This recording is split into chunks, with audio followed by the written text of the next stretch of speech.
Crossover. Oh, killer crossover. Just crossover. You just crossed him over nastily. Another victim to the crossovers. Cross him up and sit him down.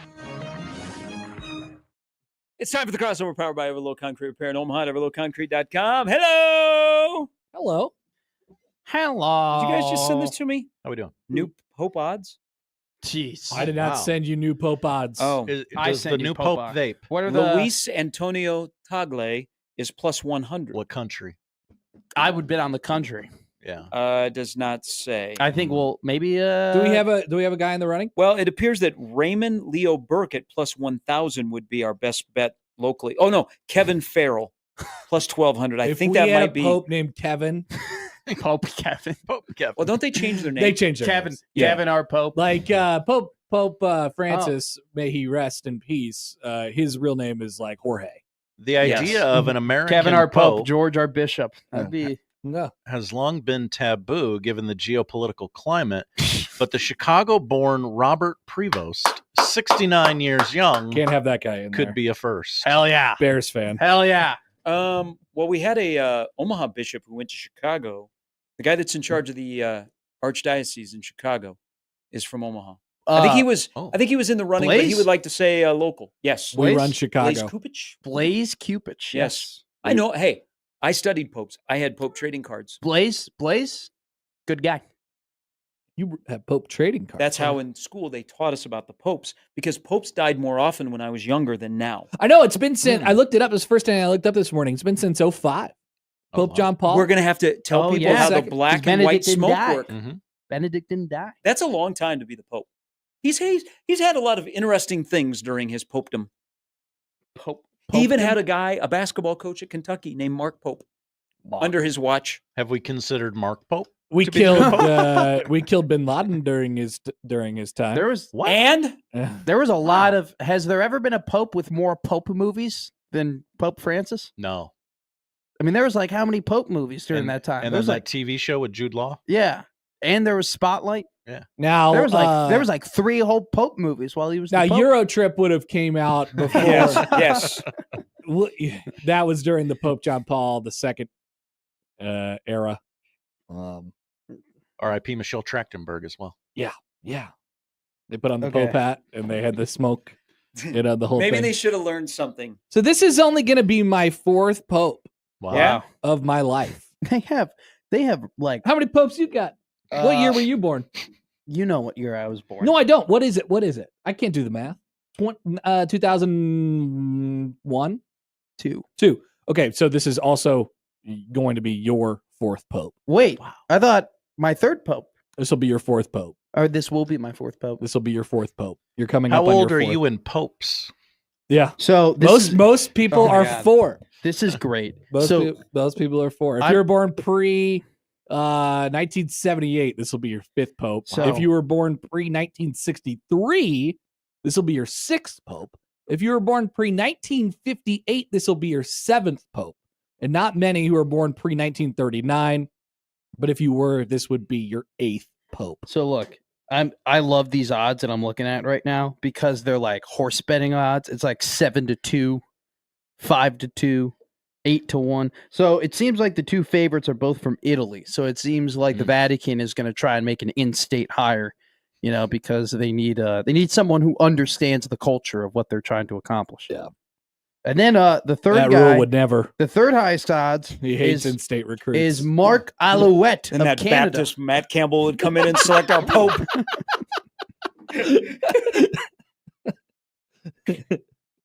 Yeah, that's right. That's exactly Oh, right. a lot of Italy. I mean, they really want to keep it. Oh yeah, Tight. I mean, you have a home field advantage. Yeah, It's kind of like Italy's kind of like the Florida of producing popes. Yes. It's all- Everywhere you look, there's an Italian. it's almost as if just the Vatican's like, look, we went out of country. It went well, it's fine, but we need to restore a little tradition here. We need someone who understands what it's like to be in the country. I need Mel Kiper to break down the Todd. Pope list, break down the strengths, weaknesses on draft day. I really Yes. like Leonardo Sandri of Argentina. He's a really good bishop. He's got good height, no hair. We've seen that that's worked out for popes. We're back, by the way. Summer has arrived, Mr. Happer. I know. I've Have you seen been- Jack Mitchell's tweet. Yes. Oh, Have you been to Costco? I've heard rumors of a top 10 day today, Whoa. Ooh, or Granby? potential. Oh, top I think 10 it is day. going to be. I heard it on the weather updates coming in. But we don't need a meteorologist. We don't need like a corgi to tell us that the weather is turning. The Southwest chicken wraps are back at Costco. Oh, hello. That's Oh, the start of summer. That's good. That's the start of summer. That's funny you say that because I have a pending trip to Costco They're today. back. Ooh. I'm going to pick myself up one of those.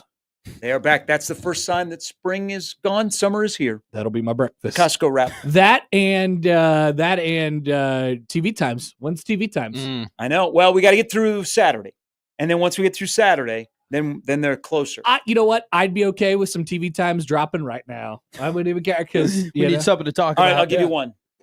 7:00, August 28th. yeah, that's one. We knew that one. Hot take. Well, I was just trying to give you that one. 6:30 or 7 or 7:30, something in that range. Or just is whenever there? they want. That's going to be a Fox. Yes, No, because it's a Cincinnati home game. Yeah. but they're big. but Big 12 Big is. 12 is Fox, I guess.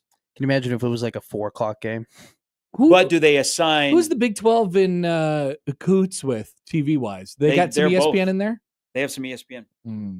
That your Mark is a smart guy. Mr. Big Idea Commissioner Man himself. Yes. Okay. So I've been thinking about this question because I haven't heard you talk about your ability to land a plane lately. Do planes have keys? Depending on how. Have you ever small thought the about plane it this? is. I mean, it's not. Like, do they leave the keys in the plane for the next pilot to come in and then he turns it on? In small planes? Yeah. Yes. There's Connor's correct. Yeah. Okay. Larger commercial aircraft generally do not have keys. yeah, they're more of a push button start. Okay. I was just checking. I mean, no one ever asked that question. Like your car, Matt. It's not. My car's not. Oh yeah, that's right. We had that whole conversation. Can you imagine? It's Yeah. cold. It's cold at O'Hare.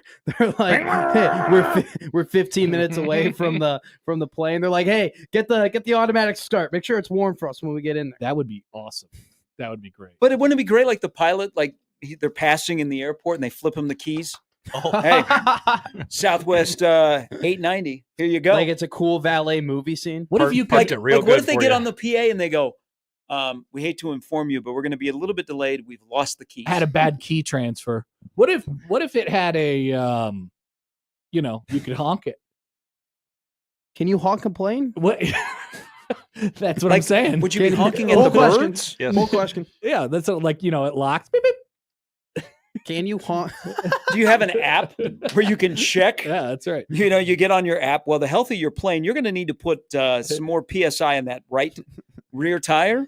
they have like a service light, It's Like- just like Black Cat writes in, they got pushed to start, and we're still sitting on runways waiting for planes to de-ice. I I was want on to a- get the de-icer. I want to use that's another, put that on my list of cars that I want to drive, the de-icers. Have you seen those guys? They come out, Yeah, and the there's a little guy bucket. on the cherry picker, and he comes out. Have you puts all ever that weird stuff. Have you ever all- been on a plane where they There. put too much fuel in? I don't think, not to my knowledge. So I was on a plane where they put too much fuel in the plane, and we had to sit on the runway for 40 minutes Too heavy. so they could so they could burn off the Mhm, fuel, which didn't sound great for the environment. I've been on a plane where they have to fly around to burn fuel. Yeah, I've done that too. Okay, yeah, we just sat there. Fingers crossed. I haven't had really much of a plane issue in a long time. No, why would you want to be one of the de-icer guys? Because nobody is ever happy to see the de-icer guy. Well, Or gal. that's not true. I'd rather have my plane de-iced than not. But it always adds extra time. You always got to taxi over to where they're going to de-ice you. Sometimes Mother Nature says what you have to do. If you're not de-icing that plane, you got big problems. Well, why can't they de-ice it What- before we get what- on? Yeah, and why do you need to Decisions de-ice it? made late. You know? Why do you need to de-ice it? Because ice on a plane is bad. But like how? Because Like it weighs where? it down. It weighs it down. Well, Okay. also it inhibits the ability the gears. for the plane to Oh, you yeah. have the flaps on the Makes sense. all that stuff. Not a plane guy. I know planes. Don't worry. I don't give a damn. I have a panic attack on planes. RDJ fan writes in. Hi, RDJ. The best way to tell if the weather is going to be bad is to see if a Creighton baseball game is scheduled. Ain't that the truth? My goodness. That's a good one. we got. Can we just have a regular? We are shooting for a regular week this week. 5 baseball games maybe they'll all be played as scheduled. No chance. No chance. You don't think so? No. What'd be the odds on that, Matt Sportsbook? Of them all being played, A perfect week, right? plus 235. Okay. You just kind of jinxed yourself. Why? Sioux Falls, they have great weather this time of year, I've heard. You could always predict it. Can you? That's coming up Is on that what they Wednesday. say? And then Yeah. I don't know what we're in for this weekend, but No, you cannot. Because when we were up in Sioux Falls, there was I don't know. no- It's looking pretty good. Sunday, maybe a little hairy, but it's looking pretty good. I think you jinxed yourself. I think you open your mouth. I think there's going to be a tarp. Every week presents an opportunity for a fresh start. And maybe this will be the week where everything goes I don't know that they've had one of those. I don't think so.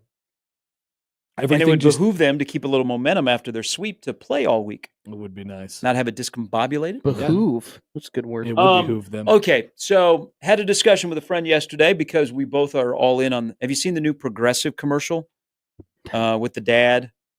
You know where don't be like your parents. Oh, the one that talking okay, so in the the bathroom? new one now is they're at the convenience store, and the one guy goes, "Hey, that's quite the hot rodder." Mhm. Oklahoma. And they're talking about squeegee. The proper way to squeegee a window, if you still do, top to bottom or side to side? So you're getting the moisture off of the window? You know, have you ever been to the gas station where you clean your own windows? Oh, Yeah. yeah, the windshield. So are you top to bottom or side to I side? go driver's side first, top to bottom, and then passenger side, Yeah. top to bottom. Yeah. Not side to side? I go side to side. You reach all the way across? No, like on the What's window. your wingspan? No, on the window. Like you go passenger side, then you go over to the driver's side. So are you? And then, but more, I don't do the windows. I don't the car squeegee ones. my I do the windows. front. Do you go top to Yeah, bottom you're talking about or the side to You're side? talking about the windshield. The windshield. Yes. Yeah. Top to bottom? Top to bottom Yeah. on one side, then go around the car, and then top to bottom on the other side. Yeah. Are you saying that you reach How's all the everybody way else doing? across? No. I go top to bottom, but this person I was having a discussion with, they said they're side to side on their windshield. Oh, So yeah. The movement of the squeegee side you don't to go side. top to bottom? No, that seems a lot harder. What angle are you at? Wouldn't you have to Yeah. put your elbow? Yeah, I you can on an lean over inverted- and up and down. I feel like that would hurt. No. I feel like you would put your wrist in a compromised situation if you're going Wait a top minute. to Okay, bottom. so say this computer right here, Gary. Squeegee Yeah. that monitor. Squeegee that computer for me. I'm going up and down. No. No, Why are all the you way doing? across. Why No are way. you doing that? No way. Why are you doing that? No. Because I like up and down more than side to side. Well, side Because to side don't you do isn't- the passenger windows up and down? I just I- keep it all the same. I don't do the windows. I don't do the windows at all. I don't If know there's that I've anything ever ever on seen my window, I anyone do it roll down the top to window. bottom Yeah, what are you at the talking gas about? station. I feel like I have more streaks side to side than top to bottom. Okay. You just got to get all the water off to the side. I also don't think people know how to. We don't do that as much anymore. You don't see people You're correct on that. Yes. like it's available for you, but I don't see people reaching in and grabbing the squeegee. I'm I think- just gonna use my windshield wiper fluid. I'm gonna pour a gallon of it on until it all comes off. You know, another thing we don't have around here. Why was that? Why was a weird voice needed for that? Why was like a stupid person voice used? Well, Well, I think you got it. We also now you would think in a town of 1 million, we don't have anybody that stops you on the corner and wants to clean your windows. well, no, they banned the homeless from Yeah, I don't- do they getting enforce on the that? street corners. Really? Not according to what I've seen. Well, I think, Josh, I don't think the we're bu- enforcing it the anymore. busy intersections. I don't know, man. Why don't you go down to Saddle Creek and Cumming? Well, it's not enforced. There's not a sign. They there. live there. Yeah. There is a whole hollowed out space. 84th off of I-80. It's not one of those signs Yeah. there, guys. They're they're So there. we pick and choose which corners Yeah. we kick the homeless off Yeah. of? It's very Well, interesting. I mean, yeah. It's very interesting. I didn't know that. As long as there ain't any rich white people driving by, you can be homeless wherever you want. Okay, hold on. Back to the squeegee thing. Yes. So, where is your elbow? How? I know. That's You what I just asked. reach across. It's I That's don't what have I a asked. large Yeah. car. That's immediate. You reach like, across. Yeah. It just, and also too. And then you go to the other side but and how you are finish you, up. But you were at the front of your hood at that point. I'm on the side. So you're Are you you're with your turning left your hand or your- entire wait, wait, wait. arm? You're contorting your I'm body. reaching real across. quick, real quick. Are you using your left or right hand? I'm using my left hand. You use your left hand? Your Yes. offhand? I'm squeegeeing side to side I thought you were going top to bottom. Oh, top to bottom. Yes, top to bottom. He's moving his hand. Are you He's okay? He's Yes. moving his hand Just up vertically and down. and going side to Yes. side. That's bad. Why are you offhand? Why don't you- I don't like squeegeeing? streaks. Why don't you try a little Why- side to side for me and see what Yeah. happens? No, this is why I bought I'm a subscriber to a car wash. I don't have to worry about it. Oh, you were like one of Okay. the people that Josh Okay. was imitating. Well, if I use enough Hey, window washer fluid, you have to understand. have a rocket I was a little suspect. Got to load up But on the it- blue Ah, juice. it's only $29.99 a month, and I go once a week. I- I use it. No, now I go like at least 3 times a week. If I'm driving by What? one of them That's got to be bad. I for will- the Whoa, car.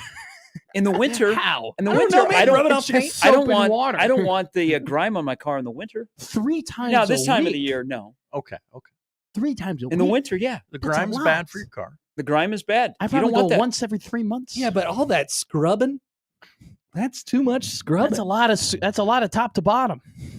I've asked my car guy. It says No, different you- in the winter. No, I- you haven't. I different in still- the winter. And then I've read the signs at my car wash place. Did I your car still- guy say go T to B? I will go out and I will show you. It does work. Yeah, I'd I- like Oh, to I see think this. it works. This I sounds still like good don't- I've never content. seen anyone do it. I still don't understand Maybe I'll go why stand you on the corner. voluntarily use your offhand Email from John. to John. squeegee. Is Gary okay? He seems Yes. very confused. I don't know. I think I'm rubbing off on him. Rub it. He takes Up- the wrong up and way down. to Wait, Wichita. you're up and down. You're rubbing now? He You just said rub it. You're rubbing it? You I got thought you're up and down. squeegeeing. You got a lot of time on your hands. That's what this is all about. Is it up It and was down just a or top to question in a bottom? group chat that was posed, and I had to think about it. You got a lot of time on your hands because you're squeegeeing your car wrong and you're taking the wrong way to Wichita. Would you're Oh, you are. See, that's like one of the worst things. You are so off in telling people to drive to 81 and then go south. it's pretty straight. It's great. Nope, it's not. It's not. You want to go see the Thunder play? Don't go that way. You'll get to Oklahoma quicker my way. I don't need to go anywhere near Beatrice, home of $60 million man Cam Jurgens. Do you think outside of Pickerel they will have a sign that says this is the home of Cam Jurgens if they don't already? Well, he's got to be the richest person in Beatrice now, right? I think he can own Gage County. Can anyone in Nebraska media tell me if he's signed a new contract? Wow. Welcome to Monday. My God. Check because out- we like him. Hey, check out He's Will, a good guy. No, check out Will absolutely. Compton's Twitter. Check out Will Compton's Oh, Twitter. God. He'll tell you. Oh, no. He'll tell you. Will. Did every media person tweet out that he Probably. got every Yes. single And, one and of them? then a second tweet with the same take about the contract. Oh wow. Matt Rule hates in-state recruits. Cam Some Jurgens- guys don't know how to do business. If Cam Jurgens had been, if Matt Oh. Campbell was at Iowa State when Cam Jurgens was at Beatrice, would he have become a Nebraska Oh clone? my lord. That's a good topic. It's a good topic for later in the show. It sure is. You know, you get to that 1 o'clock hour and you're like, man, kind of wasted everything Cam, today. Cam Jurgens was a three-star recruit in Nebraska. He wouldn't have gotten recruited by Matt Rule. These are the guys we're losing to Iowa State. In the 105 era, you never know. Cam Jurgens might have walked. Cam Jurgens probably ends up at Don't He as goes- a basketball He goes player. back home to Southeast Community College. Yeah, he'd be washing people's windows the right way. He'd be going top to bottom on Gary's car. because he never Tell learned. you, I'm gonna go stand on the corner and I'm gonna say, Squeegee, Squeegee, Hey, make a you little should- money. You should walk up to someone and be like, "Hey, top to bottom." Don't do that.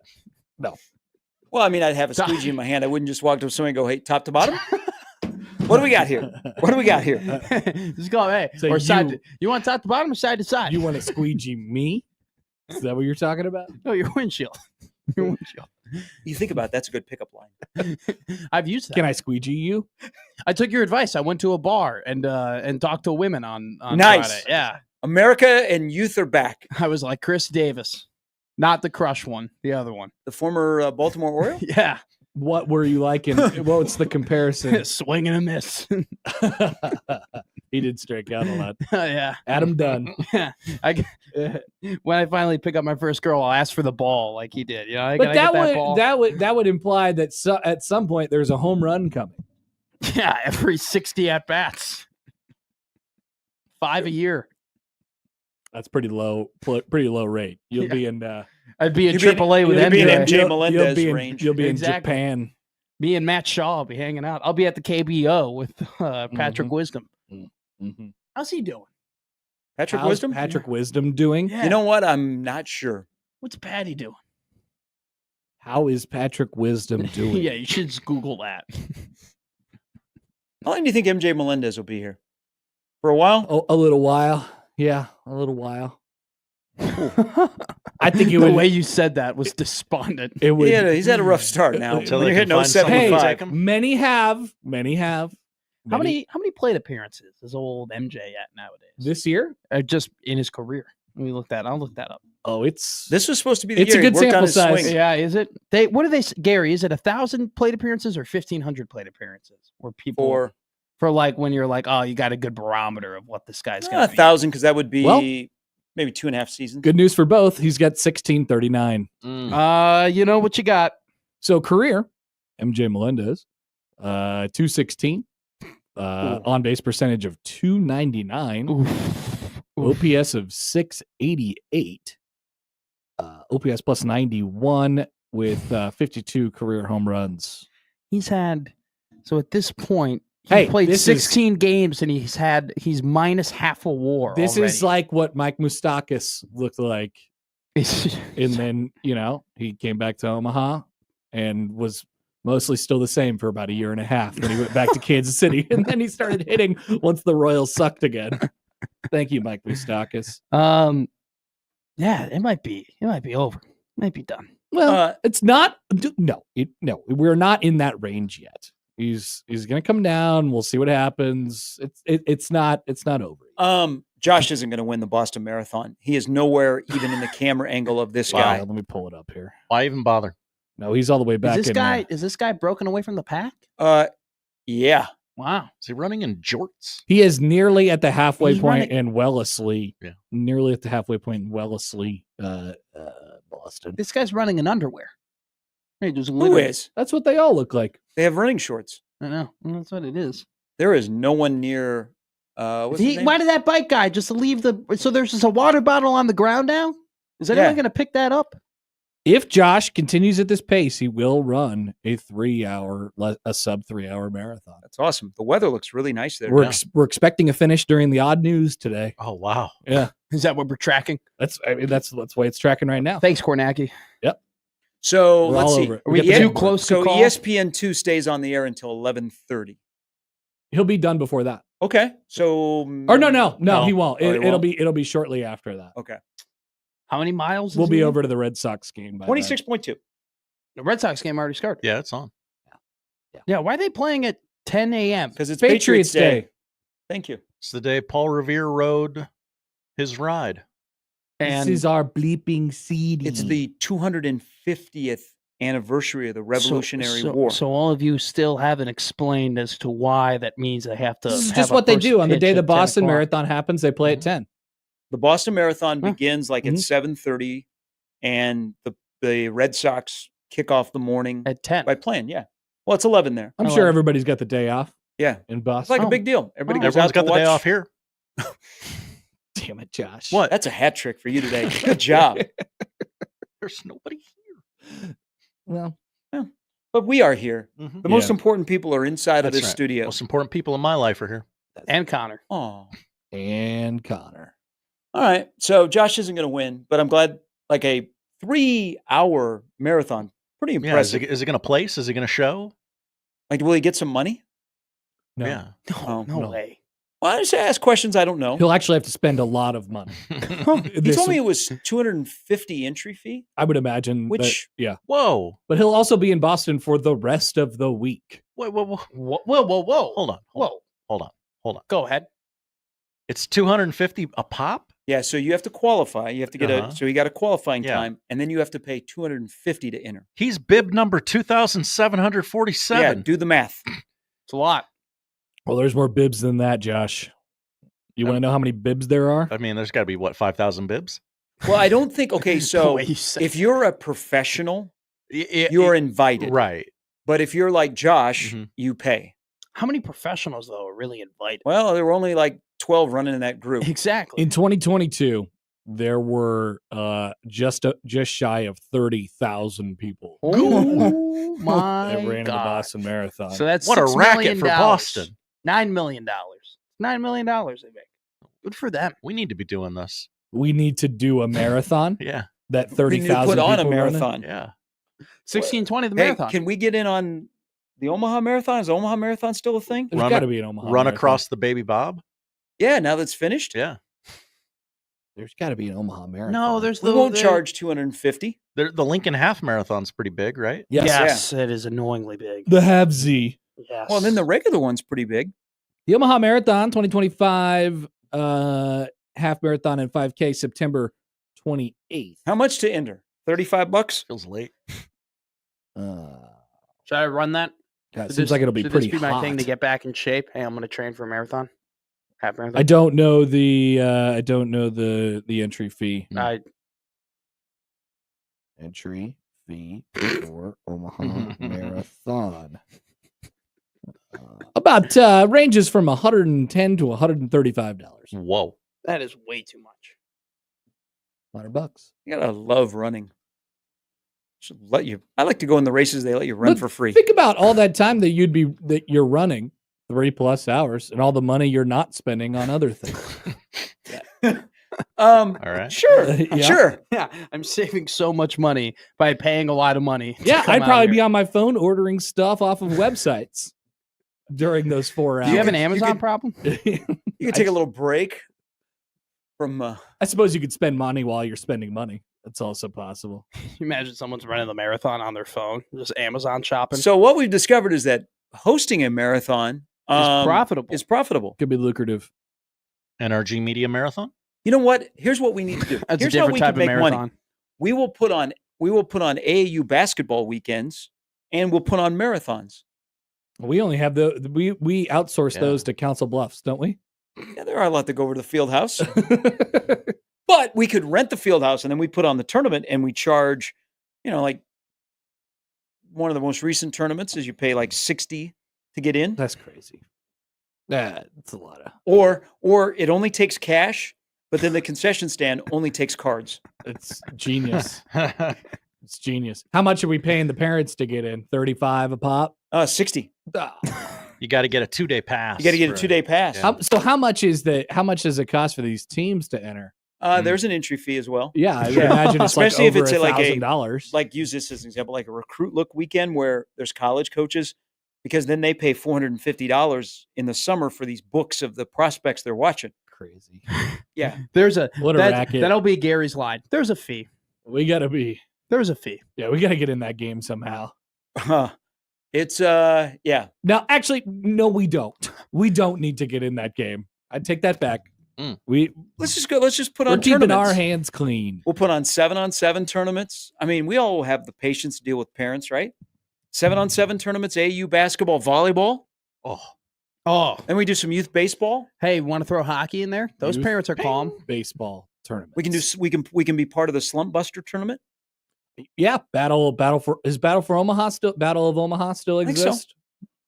The 700 teams that show up here during the College World Series. We played a team when we were in the Battle of Omaha from Alaska one year. Oh, cool. And we played them at I wanted to ask, like, so you came to Omaha and it's during the College World Series. Great.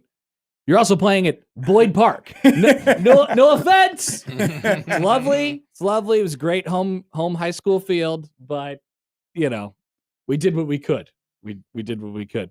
How does that match up with what you dreamed? I don't know.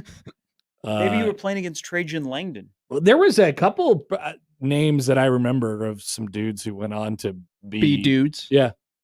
Battle of Omaha. It's huge. There's 8 teams at every high school field around in there from God knows where around the country. I played on a tournament team in hockey, and I was the only one who didn't end up playing college hockey. Damn. Yeah, Ouch. I suck. But now look at you. Yeah, I'm living it up. Whoa, that's Yeah. yeah. I'm happy. I am Hey, living it the up. guy that I'm going to Warhorse. the guy that is the read the pamphlet. That guy, there's like nobody's like in. They did. It's like Katie Ledecky swimming the 1500. But they were all But together 2 Gary, seconds ago. Gary, this is not a sprint. It's a marathon. Literally. But they're like, look at they do a wide shot. You've There is been waiting to nowhere use that line. near This guy. It's a long, long race. Were you sitting on that curveball? That's a long. He's like the Oklahoma long City race. Thunder against Memphis. They could have scored 0 points in the last 21 minutes yesterday and won. Hey, it's Tortoise and the Hare, man. Ever read it before? Which is more competitive, the Boston Marathon Or the first round or, of the NBA playoffs. or a first-round NBA playoff game? Those games suck. The What are we doing? What are we doing The out NBA there? is canceled. Hey, but we did have Russell. So you got the I- irrational confidence of Russell Westbrook. At least saved one of the games. That was electric. You just didn't. Every time he touched the ball, he didn't know what was going to happen. Live by Russ, die by Russ, live by Russ, die by Russ. I guess They're an underdog tonight, +1.5. That's Kawhi. Oh, it's cool. He's playing. He's been playing. He is playing. Like the whole game? He plays the whole game. Well, he actually is- did. Sit He then- needs load management for game 3. And then the next game? yeah. Like, when does the 2019 title wear off? Never. Oh, it's worn off. What do you mean? I think it's worn off, but What? nobody else does. What?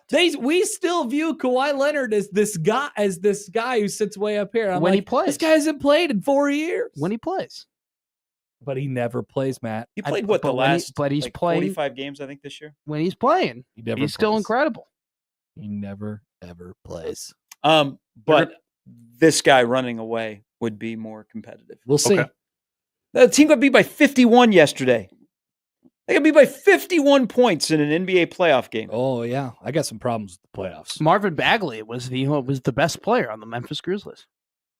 Didn't we see Marvin Bagley play here in Omaha? Wasn't Yes, he on we that- did. He was on that Duke He team. was on that Duke that played Grayson Allen KU in the team. Elite Eight. Yep. I went to the Champions Classic at the United Center, and I was so excited to see Marvin Bagley. I was like, "Oh my god, I can't wait! This is going to be incredible! This guy's going to be the #1 overall draft pick." He gets poked in the eye 2 minutes into the game. He's out. Does not play. Nice. What if the guy here running is in the lead by a large margin, pulls a hammy? Like, does he like gut it out, or That's why No, you play it's the over. games. does he go down? No, it's good night, Irene. It's not a sprint. It's a marathon. That's why you'd be a great commentator while you're on the back of a moving vehicle in front of this guy. yeah. You go, I would just be hey, reminding Karen, people. remember, remember, it's not a sprint. I would be the Dottie Pepper of.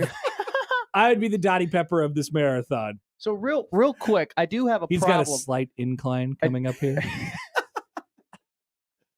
Looks like he's got an 8 iron. He's got. So I do have a problem. Oh, look, he's looking back now. I have a problem with this broadcast. How many miles does he have to run? How many more miles is he going? I need to know what he need. Like, There's all how this empty far- space Well, on the bottom I think of the TV. so. I think ESPN is taking Channel 5's feed out of Oh, Boston, and so okay. they Oh. don't have the graphics. I think they're doing this on StreamYard. I ne- the one on the right, definitely. Yeah. I need to know how Look at many. him! Look at him all running. Josh is probably in there somewhere. He Hi, has Josh. he has Boogity, crossed the boogity, halfway boogity. point. You should do it like a NASCAR race. Hey, take a You gotta- picture. Hey, take a picture and tweet it to him. Josh, I Hey, see doesn't he have his you. Apple Watch on? There's no way. I don't. What do you think he's listening to right now? What podcast? Should I- This show? Should we just start spamming text messages at Josh, you're him? doing great. How's it going? You're How's it doing going? great. Bend those knees. 1 foot after the other. Hey, just nothing but Bend those motivational knees. messages. You're doing great. Remember, it's a marathon. The longest journeys begin with a single step. I dare you to text him right now. What was Text him right now. Remember, it's not a Josh, sprint. Just remember, it's a marathon. what was the Pro Al tip. Franken character on SNL? Stuart Smalley? Yes. I'm good enough. I'm smart enough. And doggone it, people like me. All right. See you guys later. Bye-bye. See ya. That's the crossover powered by Everlevel Concrete Repair in Omaha at everlevelconcrete.com. It's Monday. We'll start things off next. That's the crossover. The Connor Happer Show is next on 1620 The Zone.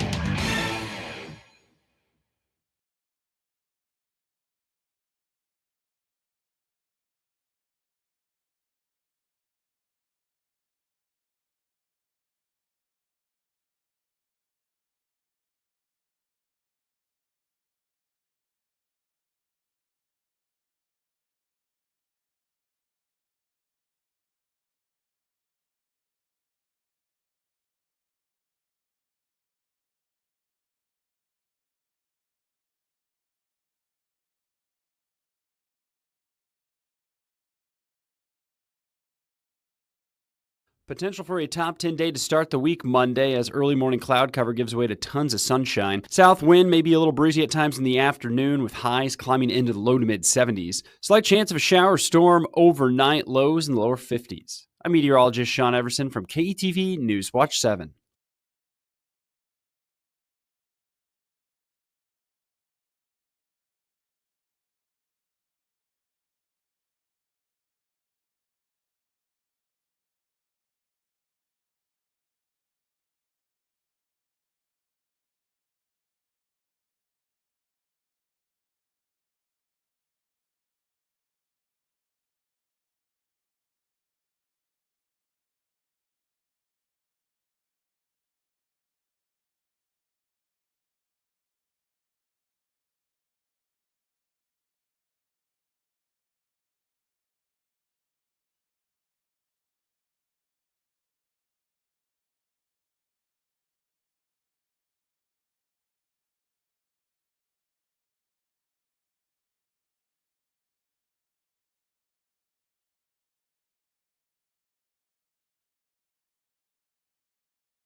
Novas Nation, the pro volleyball title chase is on. Your Omaha Supernovas are making a push for another championship, and it's your chance to be a part of a record-breaking fan base during the final home matches of the 2025 season. Make the CHI Health Center the most unstoppable home court advantage in pro volleyball. Every match matters. Secure your single match tickets at the CHI box office or visit supernovas.com.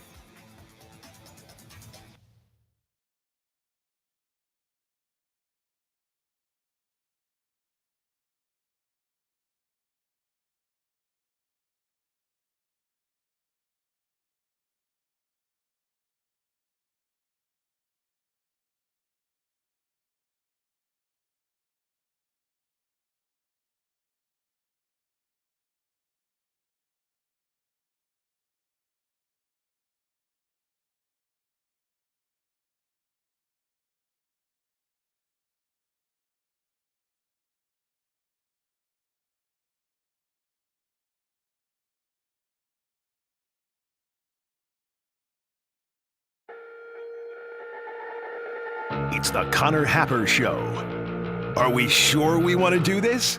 Could you, make an announcement that we're ready? It's the Connor Happer Show on 1620, The Zone. All right, welcome in. Happy Monday. It's the Connor Happer Show here on 1620 The Zone and on 1620thezone.com. Connor Happer, Josh Odson with you. We'll be following along with our dear friend Josh Peterson as he is bearing down on Boston. He started outside of Boston. He's going into Boston. Oh, he's doing it. Wouldn't recommend that to anybody. No. But there he is running there. He's past the halfway mark. He doesn't even have to, look up the Wikipedia page of the Big Dig and say, how'd this interstate get under the ground? Good news for him. So we'll be watching along with that throughout the show. Maybe he'll finish in the next hour or so. Hope you had a good Easter weekend. Everybody, kind of crap weather yesterday, but maybe it's, maybe you pulled the tarp out, so to speak. You put the brakes a little bit on the Easter egg hunt. Were there breaks on the Easter? I had no Easter egg hunt to participate in or be around yesterday, which I was grateful for. Correct. Yeah, we just have the eggs, kid. But would there have been an Easter egg hunt had there been the weather to cooperate? At my parents', yes, not at our house. Okay. And we've changed over to the Red Sox game on Patriots Day. Red Sox, White Sox. Are they wearing yellow jerseys? No, they're wearing the ones that say Boston on the front, like they always do. Okay. On Patriots Day, Boston. This is our bleeping CD, as David Ortiz would say. But welcome to the show, everybody. Hope you had a good weekend. We have plenty to talk about today. Our guests, as normal, Mike Schaefer, Sam McKewon, will join. That's a lineup powered by the Rooferees, John Higgins Weather Guard. We'd like to hear from you all today on the show, 402-951-1620 on the hotline. You can call or text that number, tweet at Happer Show, at Connor Happer on the JTech Construction Zone Twitter feed, email Connor, Josh Show at 1620thezone.com on the Equitable Bank Zone inbox. I have a take about the NBA playoffs. I didn't watch much of it, Josh, but I have a take about it. It didn't compel you to tune in? Classic sports radio host Connor Happer has a take about something he has no idea what's going on. Okay. All right. So I'm offering a solution. Offering a solution to their issues. Baseball over the weekend, our local baseball teams, Nebraska baseball, gets 2 out of 3 after dropping the Friday night game to Northwestern. Josh was thinking about getting his canceling wand out again after Friday. Never seen a double cancel, but luckily it didn't. Didn't have to. They came back and they won the series. Creighton, on the other hand, swept St. John's and put themselves right in the mix for a league title. They started the 3-game set on the outside of the conference. There's only 4 teams who make the Big East Conference tournament, Josh. That's right. Super selective. And now they're leading the whole conference. People are saying the Big East is an elitist conference, and the Big East baseball tournament is doing nothing to quell those concerns. So they have a big week in front of them with 5 games coming up this week. That's too many games. It is a lot of games when you're not sure who's going to pitch in them. Right. Yes. Right. Yes. Hey, look, a home run. A home run? A 2-run home run. Is that Dustin Pedroia? Oh, no. It was not a 2-run home run. A 1-run home run, Josh. No, it was. They call those solo shots. Oh, it's Rob Refsnyder, College World Series. Oh, they're kissing. Everybody's so happy in Boston today. Look at the vibes. They're great. Josh is probably triggered because the sun's out so much. Look at Rob Refsnyder. Look at him wearing that. He put on what's that mascot's name? The Not Philly Fanatic. No, yeah. Not Blooper either. he's got an odd. Yeah. Anyway. Josh, we'll afford Josh the ability to talk about WrestleMania. Another thing I did not watch and have no takes on. No takes this time. I have no takes. But the NBA playoffs you did not watch and have takes on. That's right. Okay. You got that. I have some videos that I want to show you from over the weekend. Videos. That some things that happen in baseball. Running back. Might Nebraska be interested in a running back in the transfer portal who we know? Maybe. Coach Prime coming off of the weekend where he retired his son's number. Beautiful. And his son, his other son, kind of, has a wish list. Yeah. Really? He has something that he'd like to share on things that he needs in the transfer portal prior to next year. We'll play that. Nico Iamaliava is going to UCLA. It's draft week. There's plenty going on, Josh. Plenty going on. My Tennessee Titans are on the clock. That's right. I'm sure you're very excited. So excited. What could possibly go right? Kraken Ocean 33. Kraken Ocean 33. How's it going? And I'm glad I'm back running my 3rd marathon next month, probably on that long road that's in your profile picture. Oh, look at that. That is a very long road. Kraken Ocean 33. Looks hilly. We're excited for you. Let us know, and we'll track your bib when you run whatever marathon that, because we're into bib tracking these days. I titled this episode Boston Marathon Watchalong, so there might be some different people in here than normal. Nice job, Josh. You always know how to get that SEO going. Get those clicks.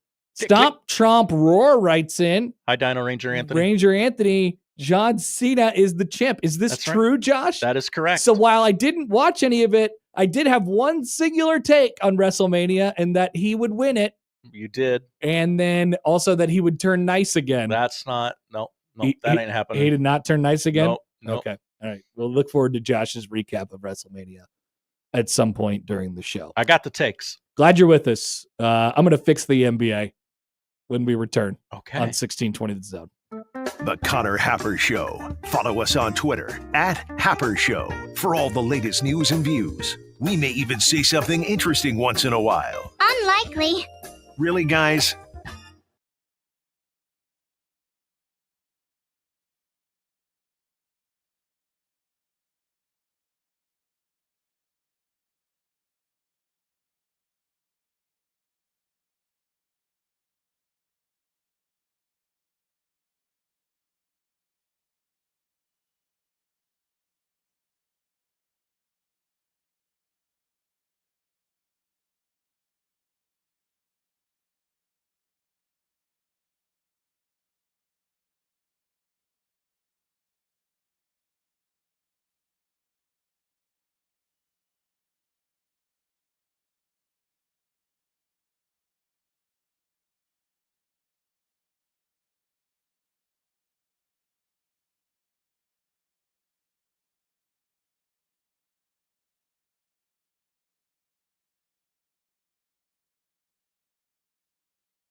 You're always better with a roof from JR. We've all seen them. As soon as the big storm comes through, the storm...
Let's get back to the Connor Happer Show on 1620 The Zone.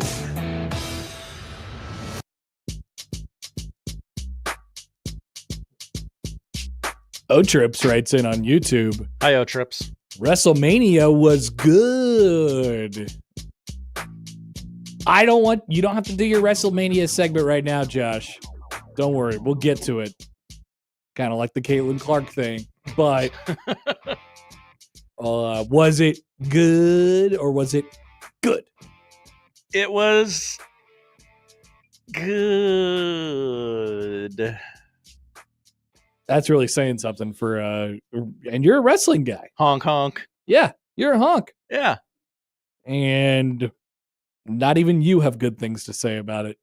Nobody will come to the defense of wrestling today. What's up with that? Won't anyone come and defend the good name of wrestling? It doesn't appear that that is the case. I'm also not here to defend the NBA. We got to do something about this, Josh. These games don't even matter anymore. These are trying times. How is it possible that we've reached such a place in the NBA where the playoff games don't even matter? It's amazing. So we have 7-game series from now until eternity, until mid-June. That's right, Connor. And it's gotten to the point where it's just so long that when do we see our first load management in the playoffs? Or maybe we have already seen this. I can't wait. You got to get up 3-0, right? It's going to be a topic of discussion. But do we want to make this like the whole point of the NBA? The whole point of I think this is how it's set up, right? We often talk about this in baseball. You know, the point of the long regular season, you hopefully will have a good. The NBA has decided that they're going to put more into the playoffs than they are into the regular season. Their players don't play the season is long. And then we get to the playoffs, and then the playoffs are long, right? Like if we have I feel like we gotta pick one or the other here, you know? And that's why I don't like the direction that baseball is going. By the way, I was thinking about this over the weekend, side take on Rob Manfred. When Rob Manfred took over, compared to what the sport looks like now and all the rules and all the different things that we're doing, the sport looks completely different. Rob Manfred has been a horribly transformational commissioner for the sport of baseball. There's interleague games every day. Nobody knows who's playing who. Guys are sitting out multiple seasons and stuff like that, not for necessarily load management. Nobody plays 162 games anymore. Anyway, it's a side take. But wouldn't the NBA, or correct me if I'm wrong, I don't know what they're going for. Wouldn't the NBA be a lot better off if they tighten this thing up a little bit in the postseason? If you have decided that the playoffs are your thing and everybody's going to not watch the NBA regular season just so they watch the playoffs, right? That feels like the direction it's headed. Mm-hmm. Wouldn't it behoove them to actually make the playoff games matter? Instead, what we did is expand the postseason, add more teams, and we have 7-game series each round. I had to explain this to my wife last night. So she was like, "This is the playoffs?" And I'm like, "Yes." and she was like, "Well, when is the finals are 3 months from now?" I'm like, "Yes." 2, but yes.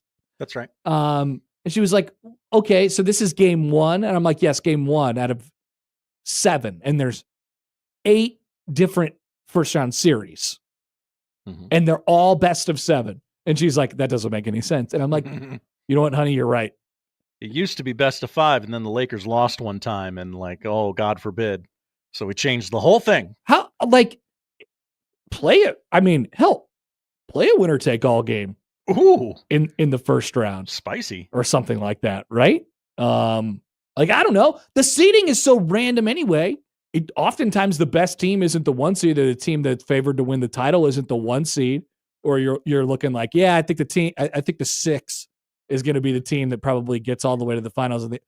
Why not make it really, really tight in the first couple rounds? And then you could play your 7-game series or your 5-game series, or whatever it is later on. I think that they should do 3 or 1-game playoffs in the first round, and then maybe 5, and then you can go to 7. Kind of like baseball is right now. Wouldn't the tightening of the postseason make the regular season also matter more? Because it makes the seeding / home court more important. Therefore, you get your stars to play as well. Or does the NBA not want that? I don't know what that sport wants. I don't know what Major League Baseball wants either, for the record. But I don't know. It wants the most amount of games on television so it can charge the most amount to its television carriers. We have ruined sports. Yes. Sports are ruined. That's right. I'm not getting out my canceling wand, Josh, but I know it's a really, really dark take to bring out first segment on a Monday. Sports are ruined, but sports are ruined. We have TV has blown up all of our playoffs and what sport hasn't been through a major playoff change in the last 10 years? A major playoff format change in the last 10 years. Baseball has. Basketball has. The NFL has. Hockey has. The way it seeds, no one can understand. College football has. College basketball is about to, apparently, depending on who you listen to, Seth Davis. And you're going to thank him later. Trust me on this one. I'm right. And meanwhile, we sit here and we complain about how I do anyway, all the other sports playoffs have been completely mangled to the point that they are now beyond recognition, and we're all wondering what matters and what this is all for. And we get bogus, ridiculous champions at the end of the day. And then the college basketball weirdo NCAA, right-hand men, they go out there and they say, "Trust me, we have to change it." It's like, no, everybody actually universally loves what's happening right now. And look at all these other sports that have changed for the worse as it pertains to how their postseasons have set up. What happened to sports? I guess I didn't mean this to be like a whole sports question, but it is now. It is now. It starts with one of the leagues is the NBA, but every single major professional sport has gone through a major playoff format change really within the last 5 years. Mm-hmm. And all of them, in my opinion, are worse off for it. All of them. Connor, the 6th seeded Golden State Warriors have the second best odds to win the NBA championship of Western Conference teams at plus 1,700. Super cool. Because at the last second, they went out and made a trade for Jimmy Butler. Have you heard of Playoff Jimmy? Yeah. Johnny Mills in, by the way. Hi, John. Rob Manfred hates the sport of baseball. We knew that. That's right. Yes. That is true. I think if you lose... What do we do here? I think if you lose a playoff game by 50 points or more, you should automatically be eliminated. That'd be a good rule. I would support that. Yeah. I would throw my support behind that immediately, Josh. My God. What are we doing? There should be certain things that just you're not allowed to be in the playoffs when you have this. Tighten it up, man. We got to tighten it up. And I'm not one here for change all the time. Maybe stick with it and whatever you're going to do and do that for a while. But I don't get the sense that this upheaval that we've had in sports or the NBA or whatever is done anytime soon. We love changing things. We love changing things. All right. Sit on that for a couple minutes. We'll take a break and be back after this on 1620 The Zone.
Chris writes in on YouTube on the playoff topic.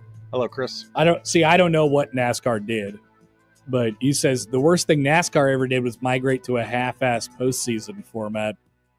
What's going on in NASCAR, Josh? Oh, I would only be speculating. I know that like the last 10 races are the playoffs. Yeah, that's right. And you have to win a race to make the playoffs or stay alive in the playoffs. Or Why don't they just do in a sport like that? Why don't they just do points? The points. I don't know. Right. Or is there bonus points? I would be in for bonus points. Josh likes bonus points. Yeah, I don't know. I just think we've messed all this up. Mm-hmm. What happened? We've overthought it. What we have. We've completely overthought it. In the NBA and in Major League Baseball and everything in between, it seems like. Anyway. Is this what old timers used to say when they were like, when there used to be nobody who made the playoff and it was just, oh, the World Series is here. What happened to two teams? I seriously, I was thinking, it crossed my mind over the weekend and I got re-triggered because, well, then we have all this instant replay stuff. We could play some of those instant replay clips that I wanted to play here too. But if you think about what Major League Baseball was 10 years ago to what it was now, or you just watched a game in totality from 2015 or 2014, you'd be like, oh no, we don't play that sport anymore. It's totally different. Well, surely the shape of the bat is the same. It has been for the last 200 years. Wrong again, Josh. Oh no. Wrong again. Even all the way down to the shape of the bat. It's different. 20 years ago, it's even more different. And now we have things. So you're seeing this if you're watching along with us on YouTube. Why don't we play a couple of these right now? Speaking of me being mad at sports. So here's some controversial instant replays that we had over the weekend. Okay. The first one, we don't even need the sound for this. So this is here's the other problem though with the Rangers sliding into second base. It's College World Series alum. Field. See how he comes out? Oh, was out. Is he back on the bag? And immediately you see the shortstop there who's covering second if you're watching along with us on YouTube. That's right. You're gonna need to go to the replay. You hear the fans' reactions as they see it. Now, is this in the spirit of the rule, Josh? Is this in the spirit of how do you prefer it? Do you want that guy in this situation to be called out? You are an innocent bystander of this game. You neither care about the Los Angeles Dodgers nor the Texas Rangers. It's true. It's close. Do you want that person to be called safe or out? I got it wrong, and right now I don't. I can't overturn. Because you're not a big spirit of the rules guy. You're.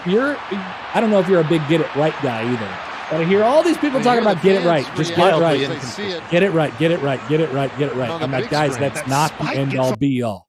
I mean, he's out, but he's safe. He's safe. He should be safe.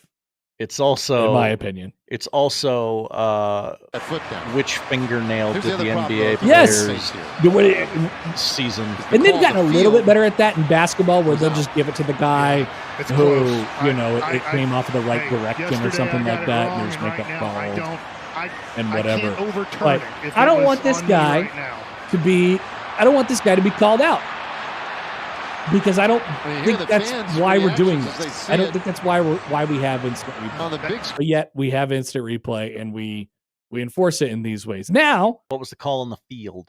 The call on the field in that situation, I don't actually know, but he was called out. Then we have this in the Pittsburgh Pirates game from over the weekend. This is Emmanuel Valdez sliding into third base. Josh, watch along. Off. Now he's back on. Safe. But wait.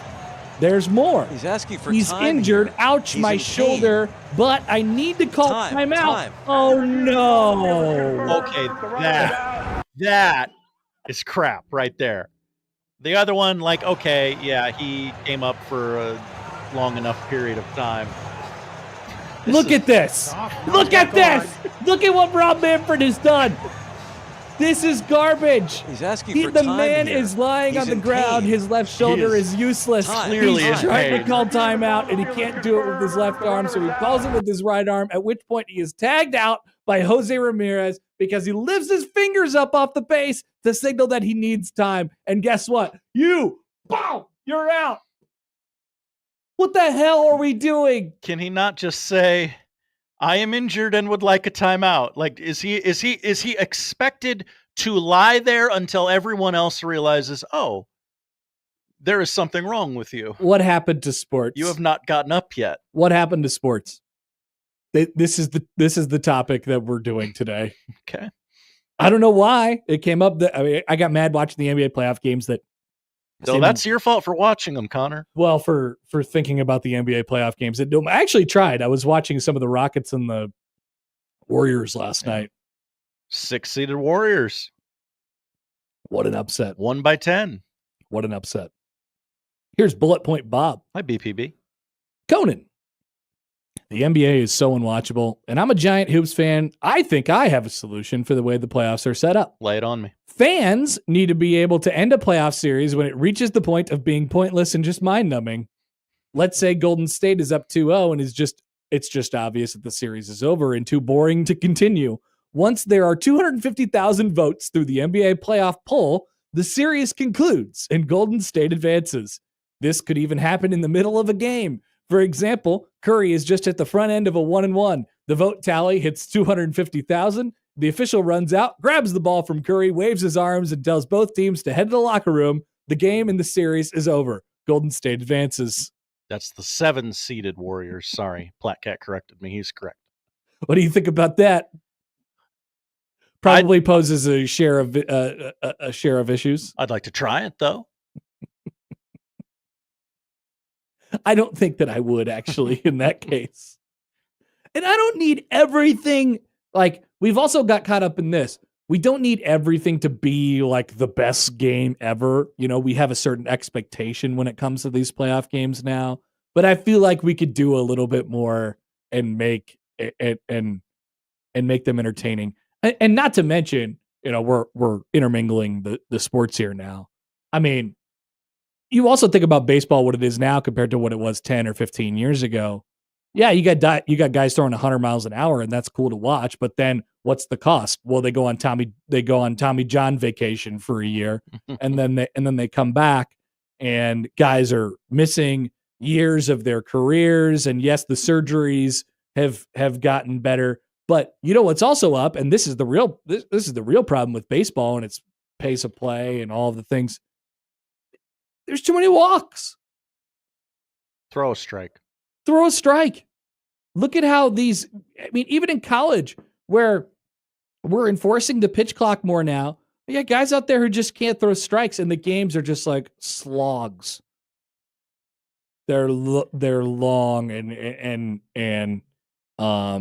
it's just, I think it's just a lot for the fans. And I think it's good that we have the best athletes. You know, we have really like top tier athletes playing baseball now.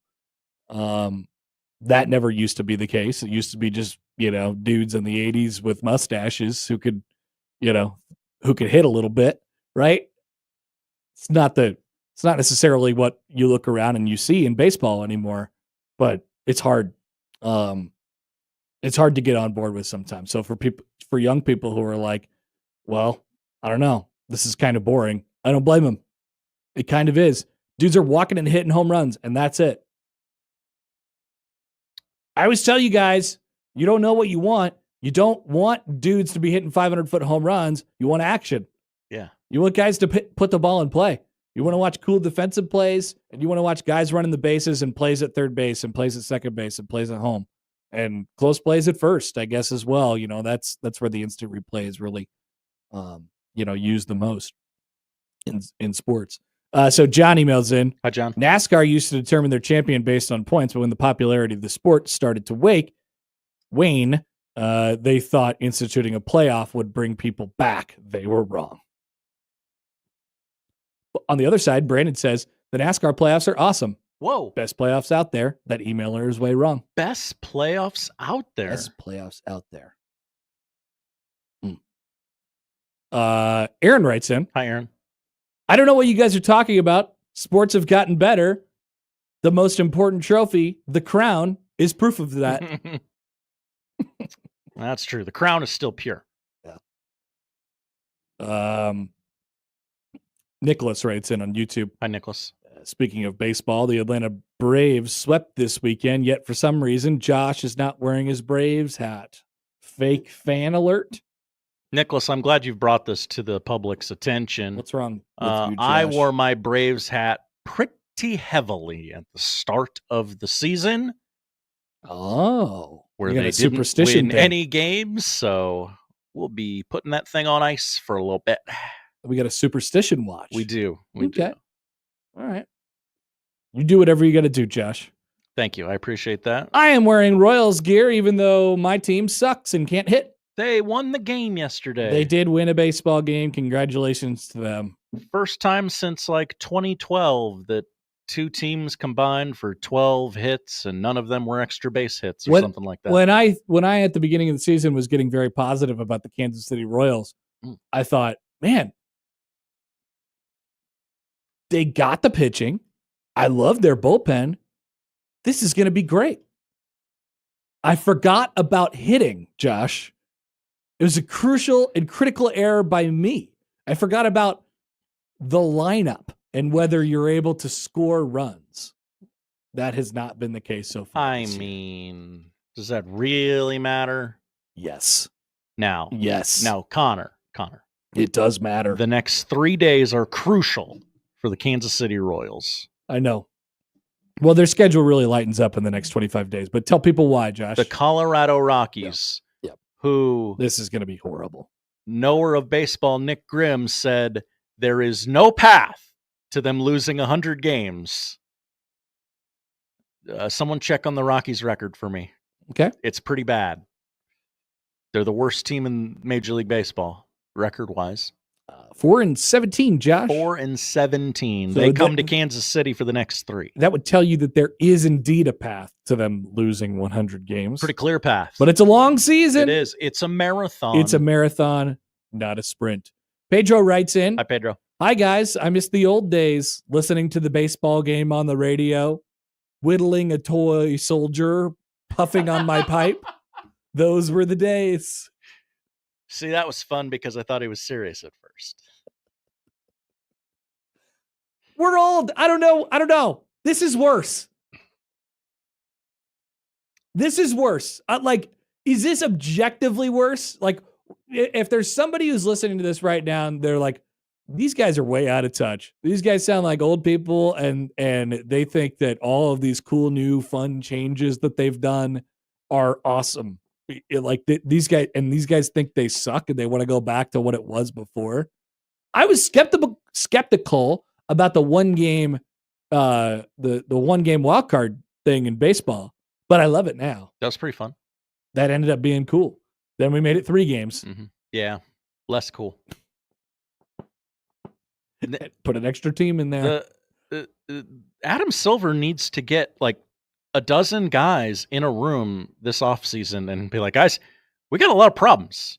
How do we fix them? Like, we're kind of joking around about the NBA, but like, they're in dire straits about now.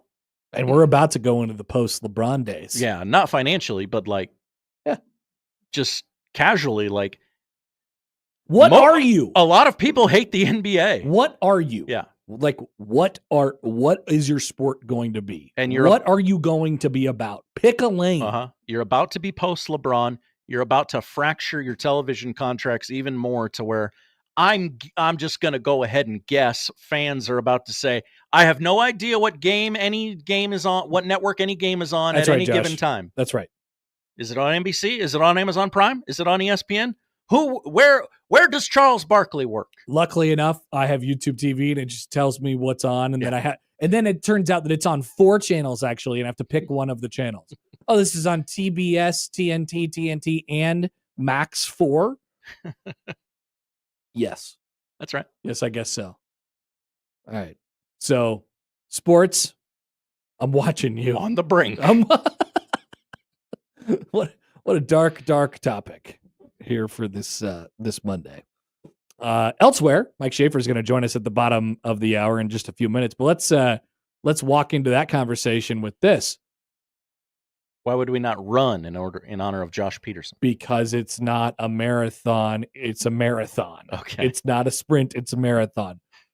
Marty Brown, Charmar, he will reportedly, according to Sean Callahan of Husker Online, visit Nebraska this week. Now, this is a running back, not a Pokemon. He right? plays running back. Okay, not Charizard Brown, okay. Charmar. They call him Marty, Josh. They call him Marty. Yes. Do you know why? Why do you think I've been calling him Marty for the last week? I don't know. I didn't make it up. That's what they call him. Played for Prep and then went to North Dakota State and had a year where he ran for 1,200 yards and won Freshman of the Year in the FCS. Why does it feel like to me that Nebraska is kind of tiptoeing here? I can't figure out why.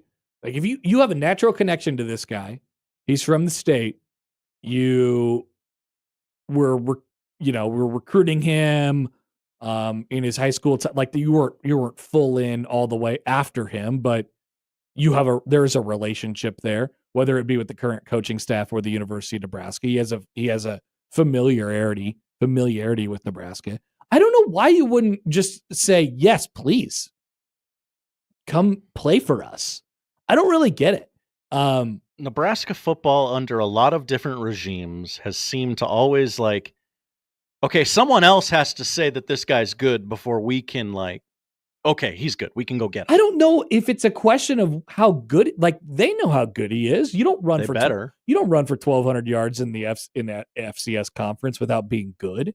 And you saw him play in high school. You have an evaluation on him. You know what he is at this point. So I don't know why, and maybe I'm just mischaracterizing the situation, and Schaefer will join us in a few minutes to put proper context to it. But like, are you worried that you're going to lose somebody else on the roster? Because there was that idea that was kind of tossed out there over the weekend. Oh, well, they don't want him to visit until the end of the portal or then commit to the end of the portal because then they'll lose somebody else on the roster. Matt Rule just got done talking about last week, like, hey, look, man, I got one master. It's to win football games. I got one. We got to stop. How many times has he said over the last couple of years, especially since Trev left, like, we have to do what we have to do. I know there are certain limitations and things like that, given the roster limits and whatever it is. But the line from Rule has been, look, man, we got to do what we got to do to win football games and to get to where we want to go. So I don't understand why it's seemingly so careful with this situation. The guy is a rising sophomore. And also, if you're worried about losing somebody else on the roster because of the lack of, first of all, think about Nebraska's running back situation at the moment. You have Emmett Johnson, and then you're not like, how could you be sure about anybody else that comes behind him at this point? They have a combined 4 carries. It's dead serious. It's Quentin Ives and a couple freshmen. And I think there's like a walk-on who's trying to make his mark and get into the mix a little bit. There's not much going on back there. This guy ran for 1,200 yards at the FCS last year. So if you're worried about losing somebody else on the roster, if you get a commitment from him, you put yourself in that position by what you haven't done to build that spot. It's been a consistent complaint, I guess, for me over the last couple of years and what they've done at that spot. I say, if you think he's good, then go get him.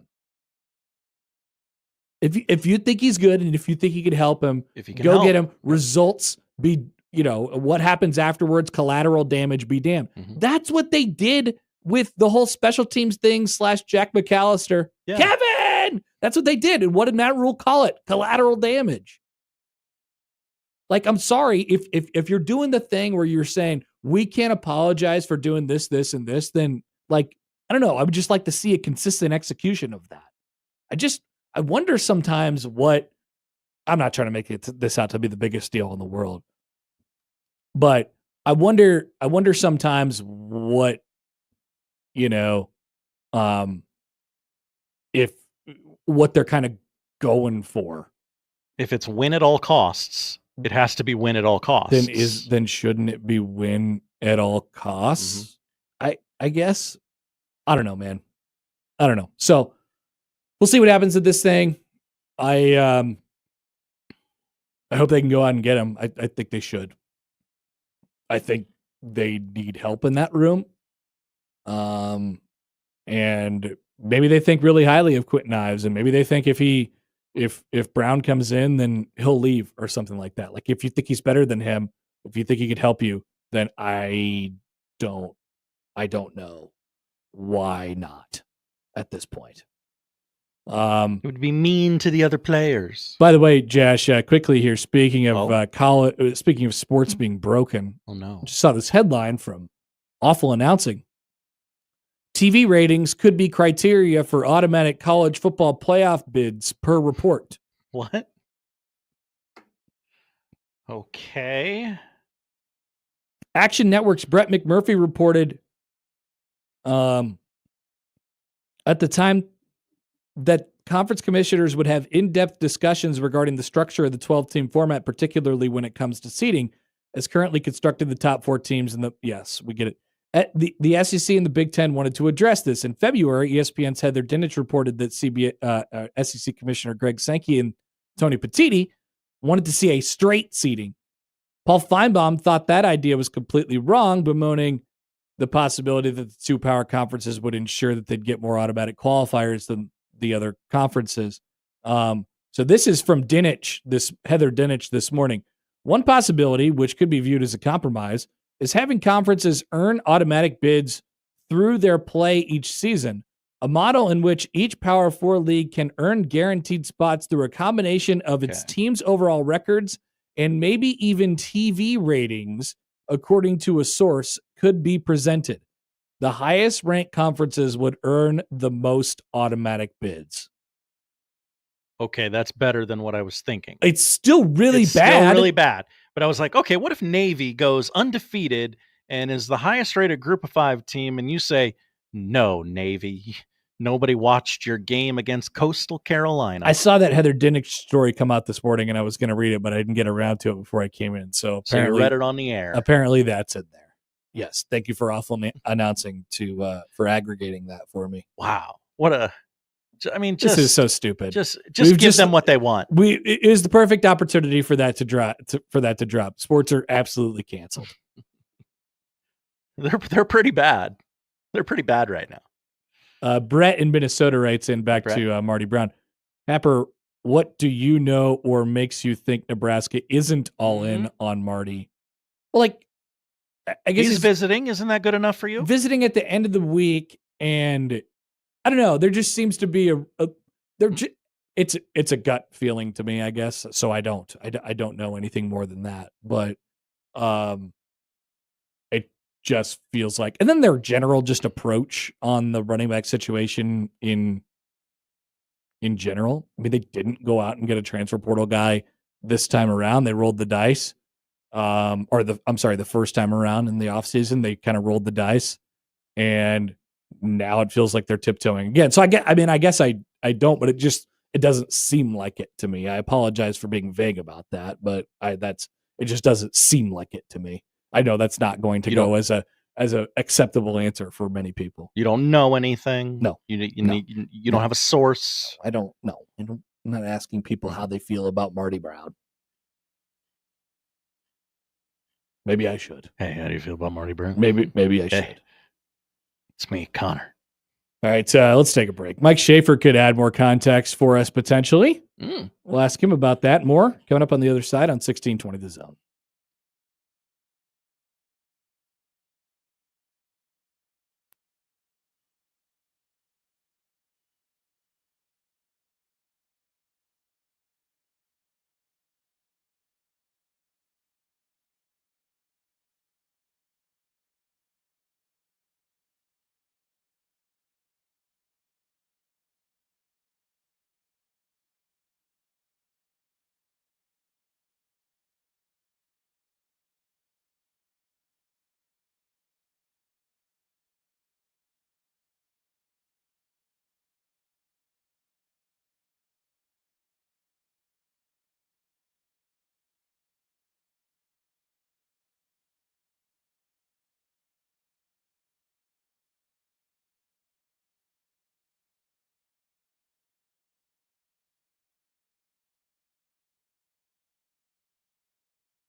Come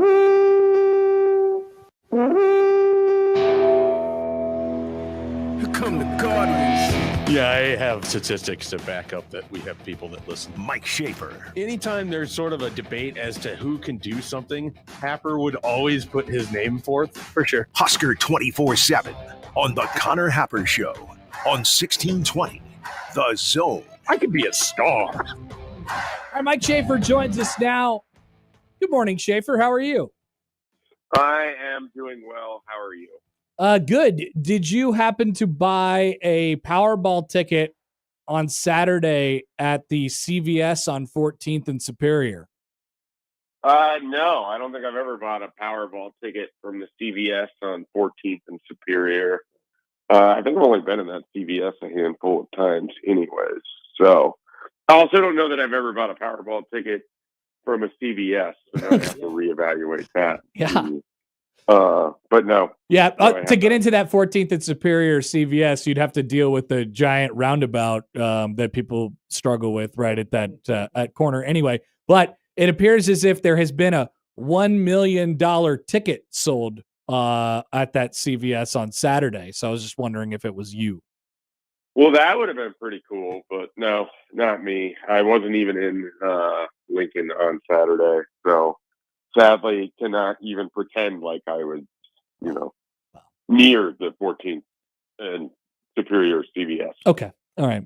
We can move on to football then.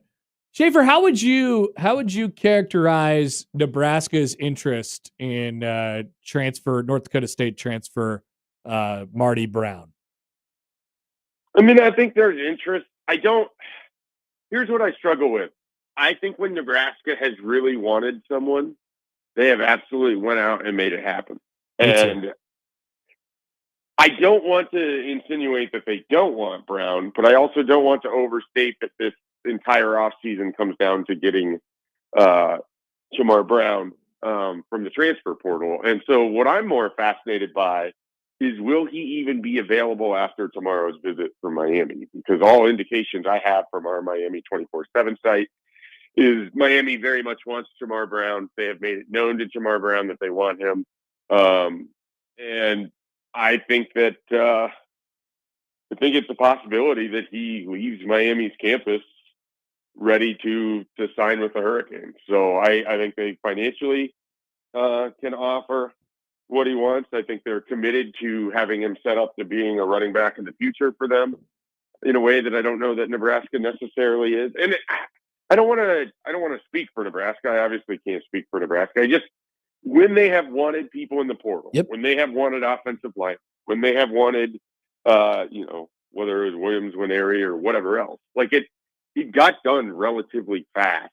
And I just don't know that I have that same sense in this occasion. And I think some of that is they like that running back room.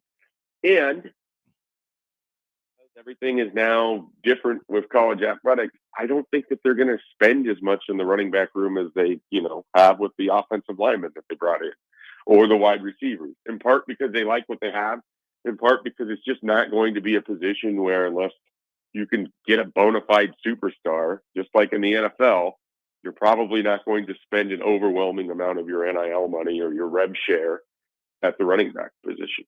Yeah.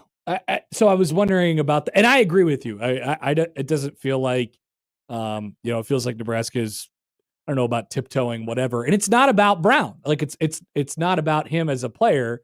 It's just, they've always maintained, it seems like they're okay with what they have, even though you look at it and you're like, man, there's not a lot going on there behind Emmett Johnson, who hasn't taken the snap load or the carry load that you probably will want him to this year.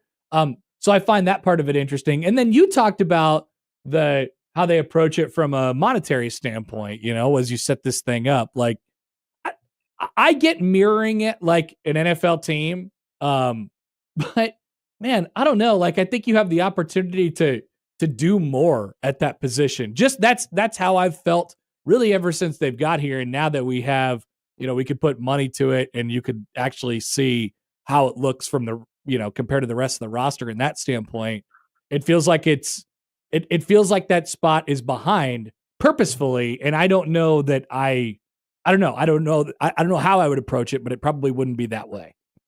It's hard because I agree with pretty much everything that you laid out there, in the sense that you look at the offensive roster, you could make the argument that the running back spot is maybe the weakest on the offense relative to quarterback and tight end and wide receiver and offensive line. You could argue maybe it has the biggest question marks outside of Emmett Johnson in terms of depth and what's really there. And the thing that I haven't been able to square up over 2 years of the Matt Rule experience is that he has really liked the running back room each of the last 3 years. He likes the people in it. He obviously trusts EJ Barthel at a very high level. They re-signed him to a contract extension when he had opportunities to go other places. I think that they believe strongly in Quentin Ives. I don't think it's just lip service. I think they truly believe in Quentin Ives and Mekhi Nelson, and I know they're excited about Connor Booth and Jamarian Parker. And I think it just comes down to resource allocation, because they're having to determine where they want to kind of put that money. And I just don't get the sense that running back is going to be one of those things. And I think that's going to be common a lot of places, because a lot of different running backs can do different things.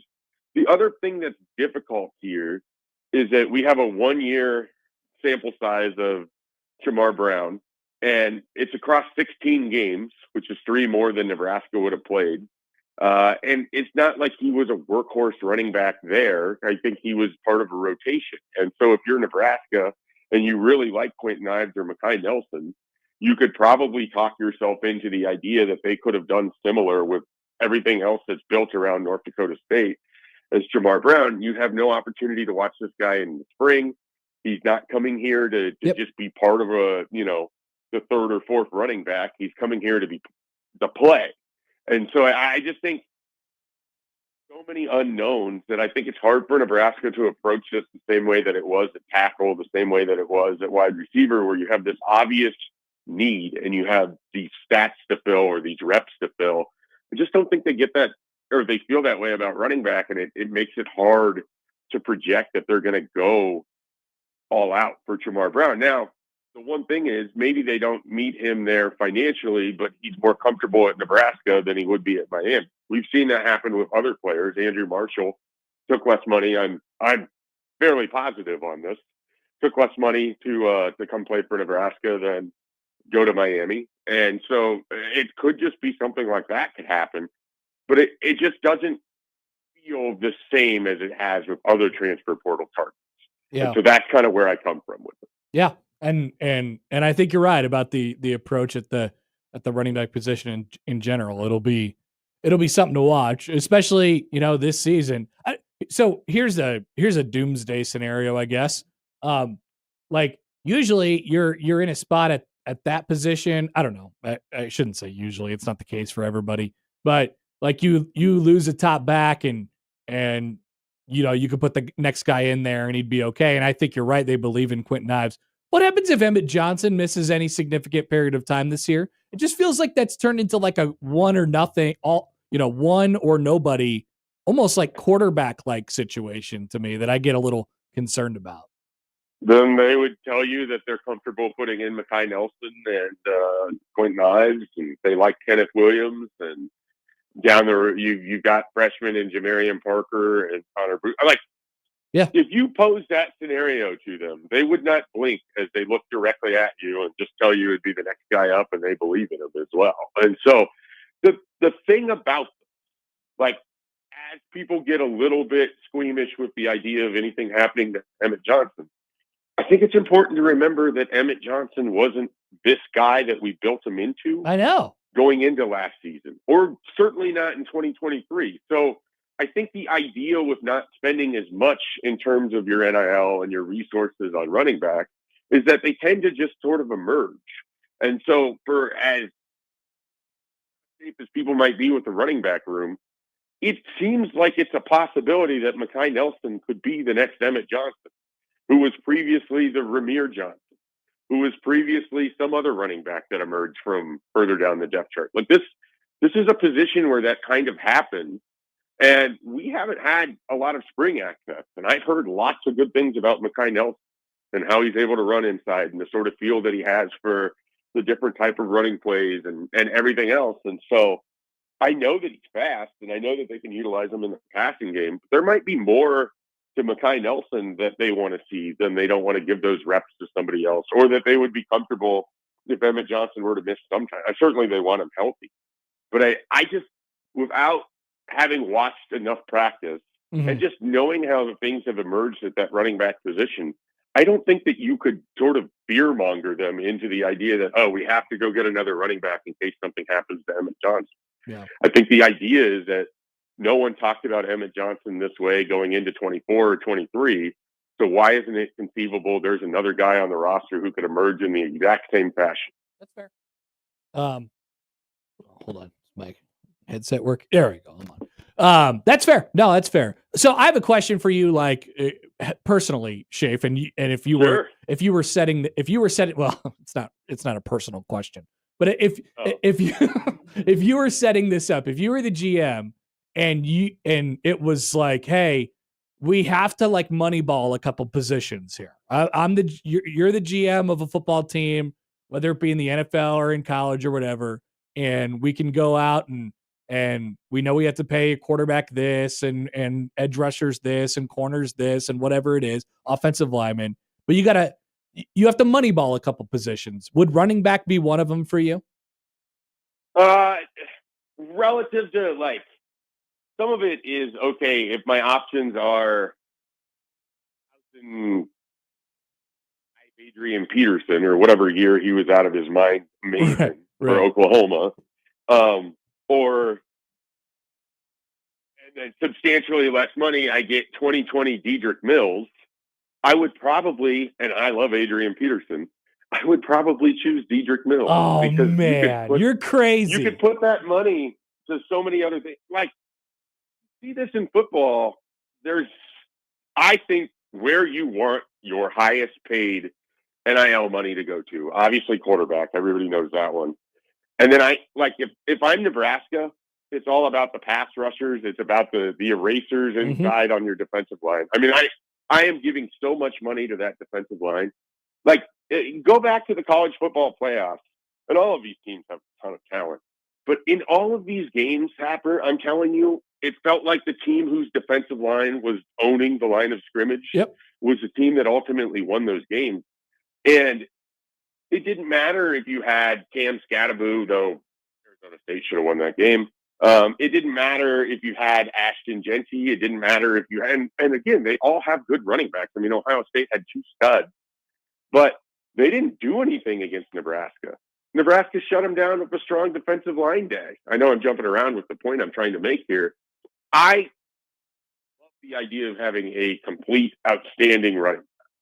But if I was having to divide it up and there's only so much money to go around, I would make sure that my defensive line is very well taken care of. I would look at middle linebacker, guard, running back, tight end. Those are 4 positions where I think I could get very high quality players, but not have to spend as much money, because I think they're somewhat sort of like relievers in baseball, kind of year to year. You're going to get good production, but you aren't going to be able to bank on it because some of it is just inexplicable. Like, things just happen. Yeah, no, you're right. And that's certainly, I mean, when did it become like that in the NFL? Because what you're describing is exactly, we've had the large discussions over many years now of how, devalued or whatever that, that position is, where, the draft positions have gone down except for a few guys over a period of time. But it just felt like it became that way kind of overnight, where we were littered with star running backs across that league.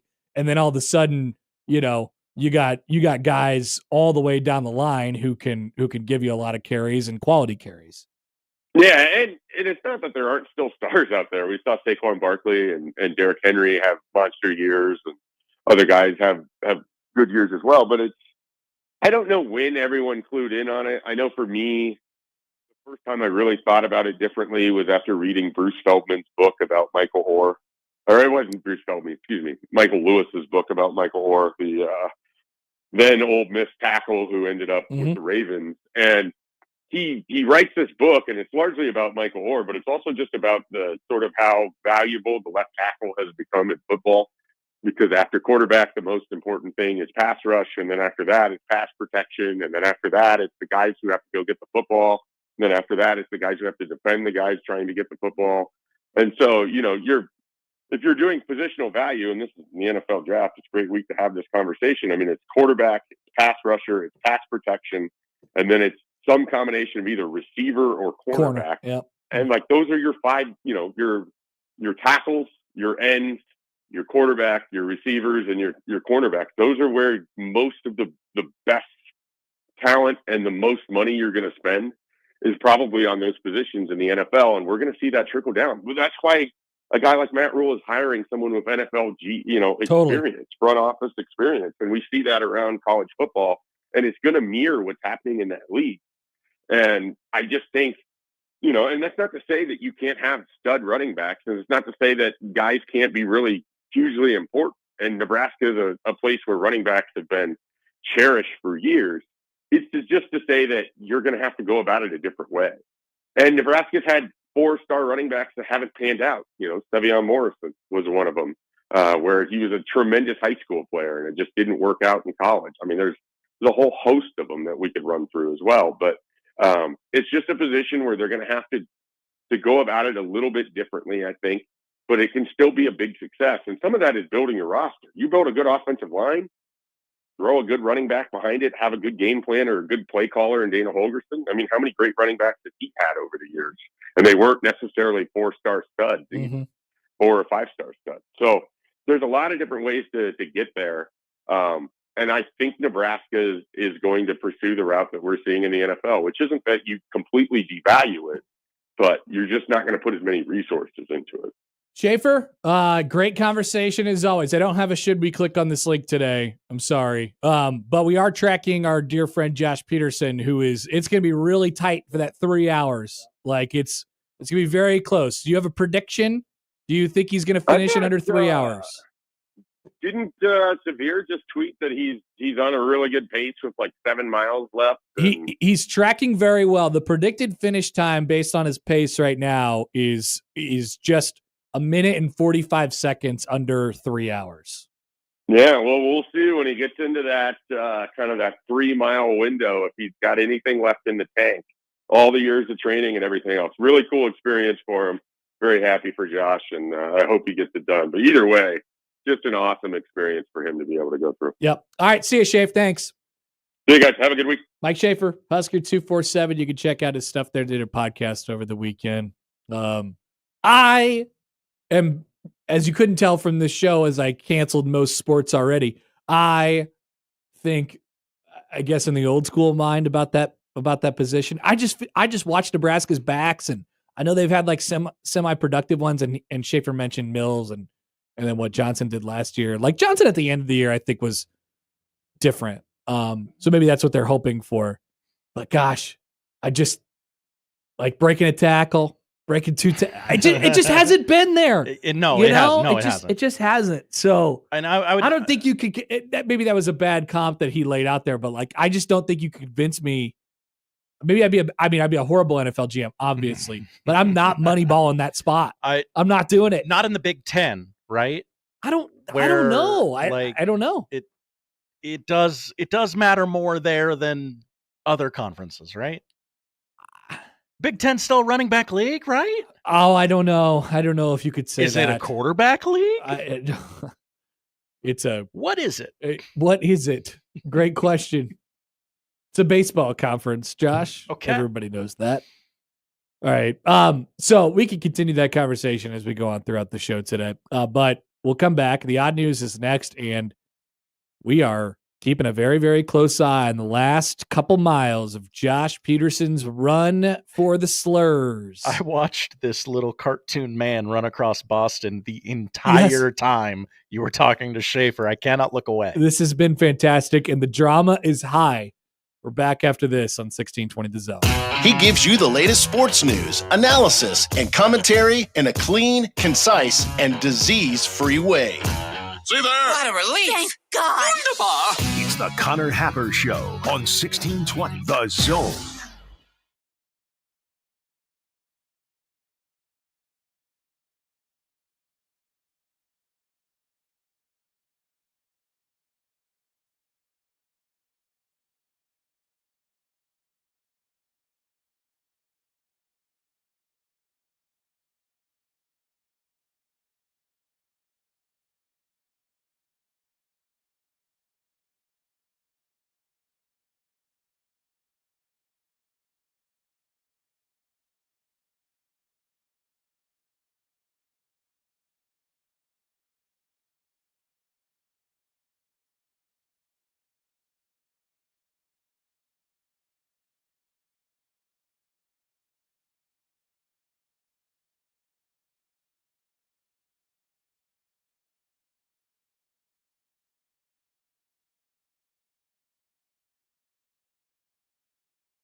Paying rent can feel like throwing money away. And when you're spending so much, it can be hard to see yourself buying a home. So Rocket Mortgage is helping you put your monthly rent towards home ownership with Rent Rewards. For the first time, save up to $5,000 off the cost of your first home.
And now we've reached the point in the show where Josh Odson reads the peculiar, the bizarre, the comical, the odd news with Odd Son. Odd news, Odd Son. See what we did there? The odd news with Oddson.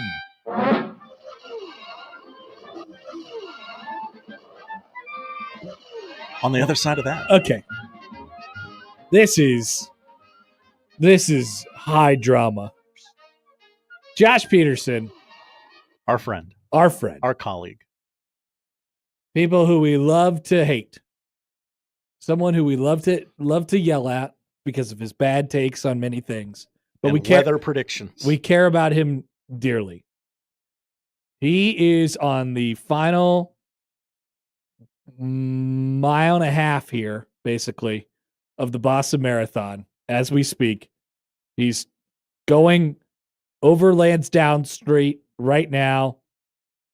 He's going right over the Big Dig. Over the turnpike. Right over the Big Dig. Yeah. Before he turns on to the Commonwealth Avenue or whatever it is, and whatever. He doesn't have very much longer in the Boston Marathon, and it is pacing right now for his whole thing is he wants to finish a marathon in under 3 hours. He's been chasing 3 hours. He's done so, but Josh's problems health-wise have been well documented this in his training block this time. Oh, okay. His hamstring is destroyed beyond recognition. He's basically Kirk Gibsoning this marathon, and he's still pacing at this moment for a sub 3 hour marathon, but it is tight. It's going to be tight. If there are people in his way, he might not make, if it's crowded on the route, he might not make 3 hours. At this point, you've made it so far, and you've done it. You've fought through all of this despite the lack of training that you've had just to get yourself in position. We got to have it. We got to have it. I would be absolutely sick. I would be sick to my stomach if he didn't get this at this point. Because if he misses it, he's going to miss it by a matter of seconds. I know. And that you can't live with that. Right. That's hard. But he's very happy to be there, and we're all happy for him. And this is a great opportunity for him. He's been waiting to do this for years. But at this point, you got to go get it. You got to go get it. Last mile. You got to go get it. He's literally in the last mile of the Boston Marathon. Kenneth writes in. Hi, Kenneth. He's going the distance. He's going for speed. He's racing. He's pacing. He's plotting the course. He's something and riding on his horse. But in this case, his horse are his legs. All right. We'll have an update for you after the odd news. Josh. You read the odd news. I'm just going to watch this little man run. That's what I've been doing for the entire show. What do you think I've been doing? Baylor basketball. Baylor Shireman? No, Baylor basketball. The Baylor Bears. For the second time in their program's history, they have no players on their roster. Nice. Love when that happens. This is a much more pleasant occasion, though, although not great. That is true, Josh. The last time was bad times. Bad times. 3 players have and then they hired Scott Drew, and Scott Drew has been very good for like 20 years. 1, 2, 3, 4, 5, 6 players have transferred out.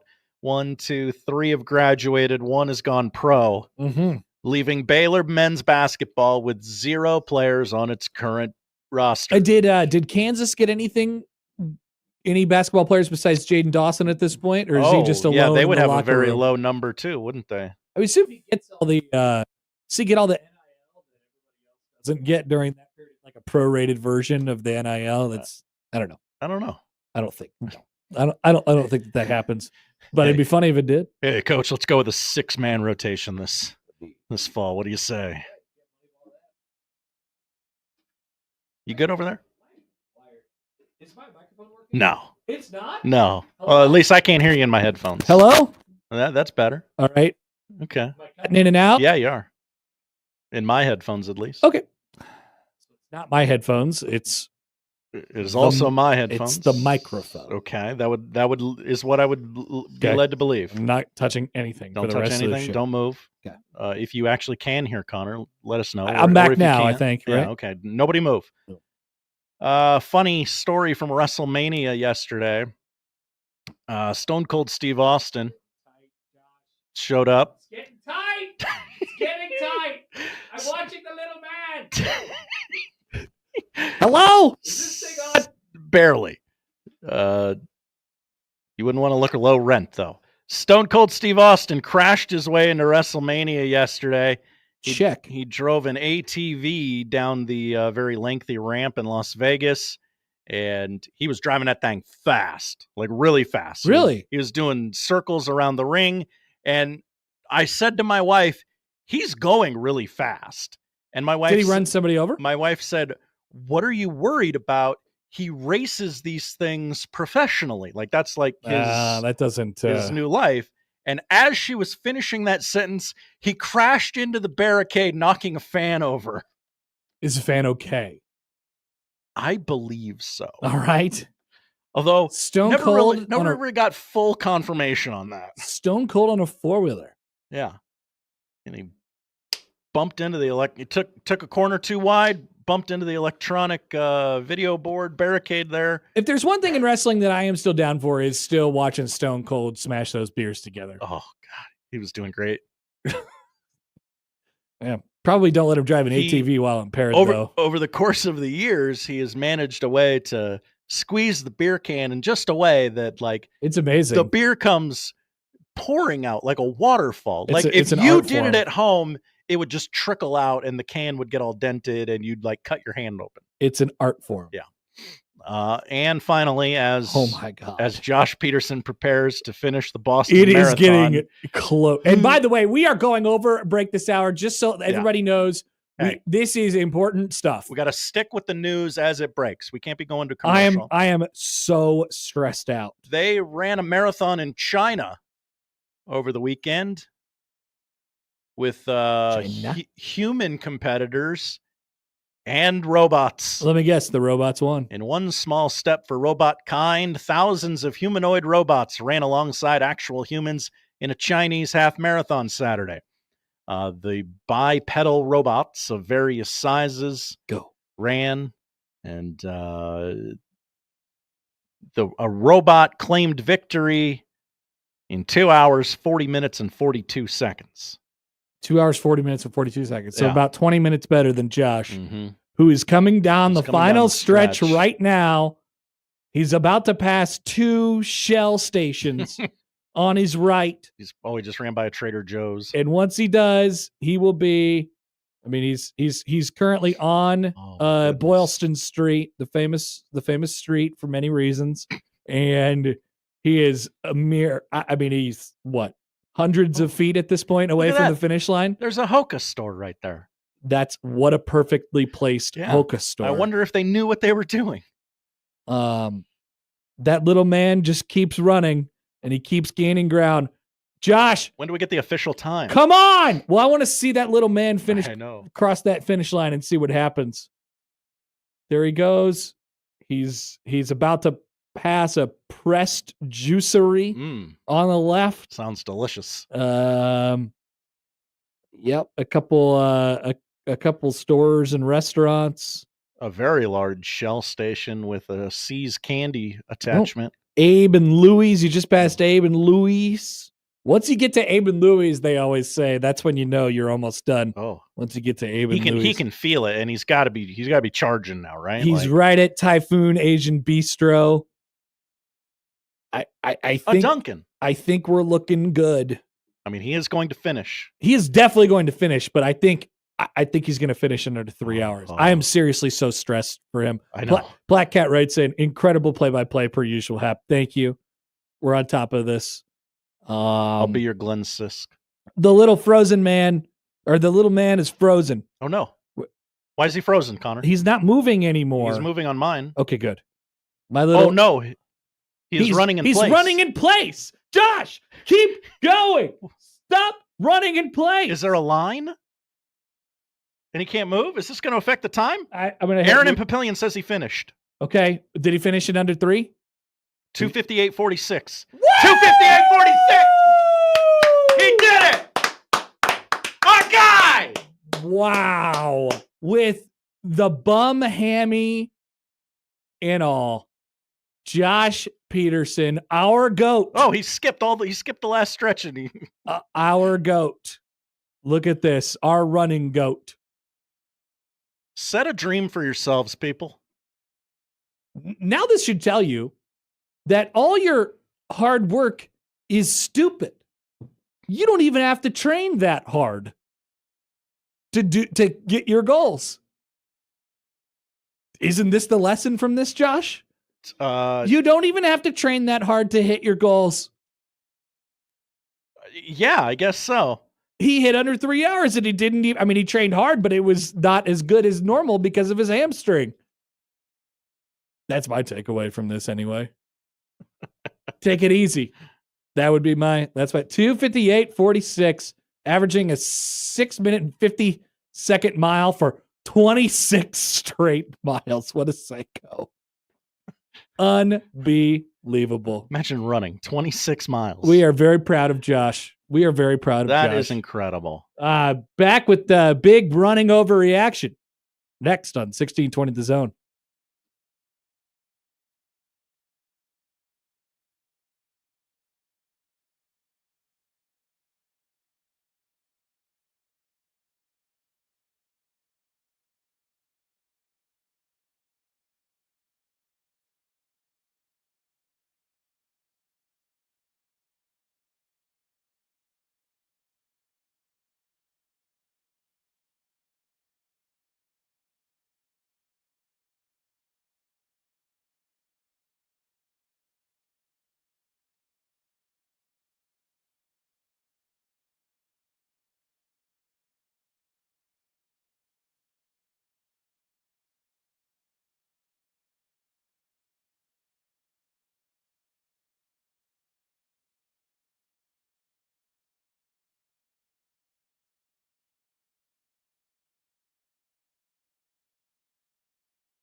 He gives you the latest sports news, interviews, and life-changing commentary with a smile on his face. Because he wears those ticklish underpants. Let's get back to the Connor Happer Show on 1620 The Zone.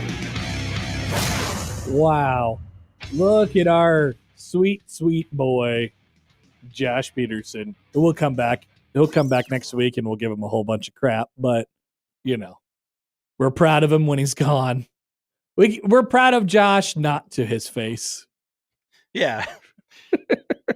Oh, you couldn't have done 245? Aaron and Papillion writes in, are we going to get a post-race interview from Josh? No. He's probably laying on the ground on Boylston Street crying right now. That's what I'd be doing. Aaron Papillion also asked before, how long could you keep the pace of what was the mile pace for him? 650, somewhere around there. Something around there. Thank you for assuming that I could get up to that pace. Like you can. Yeah.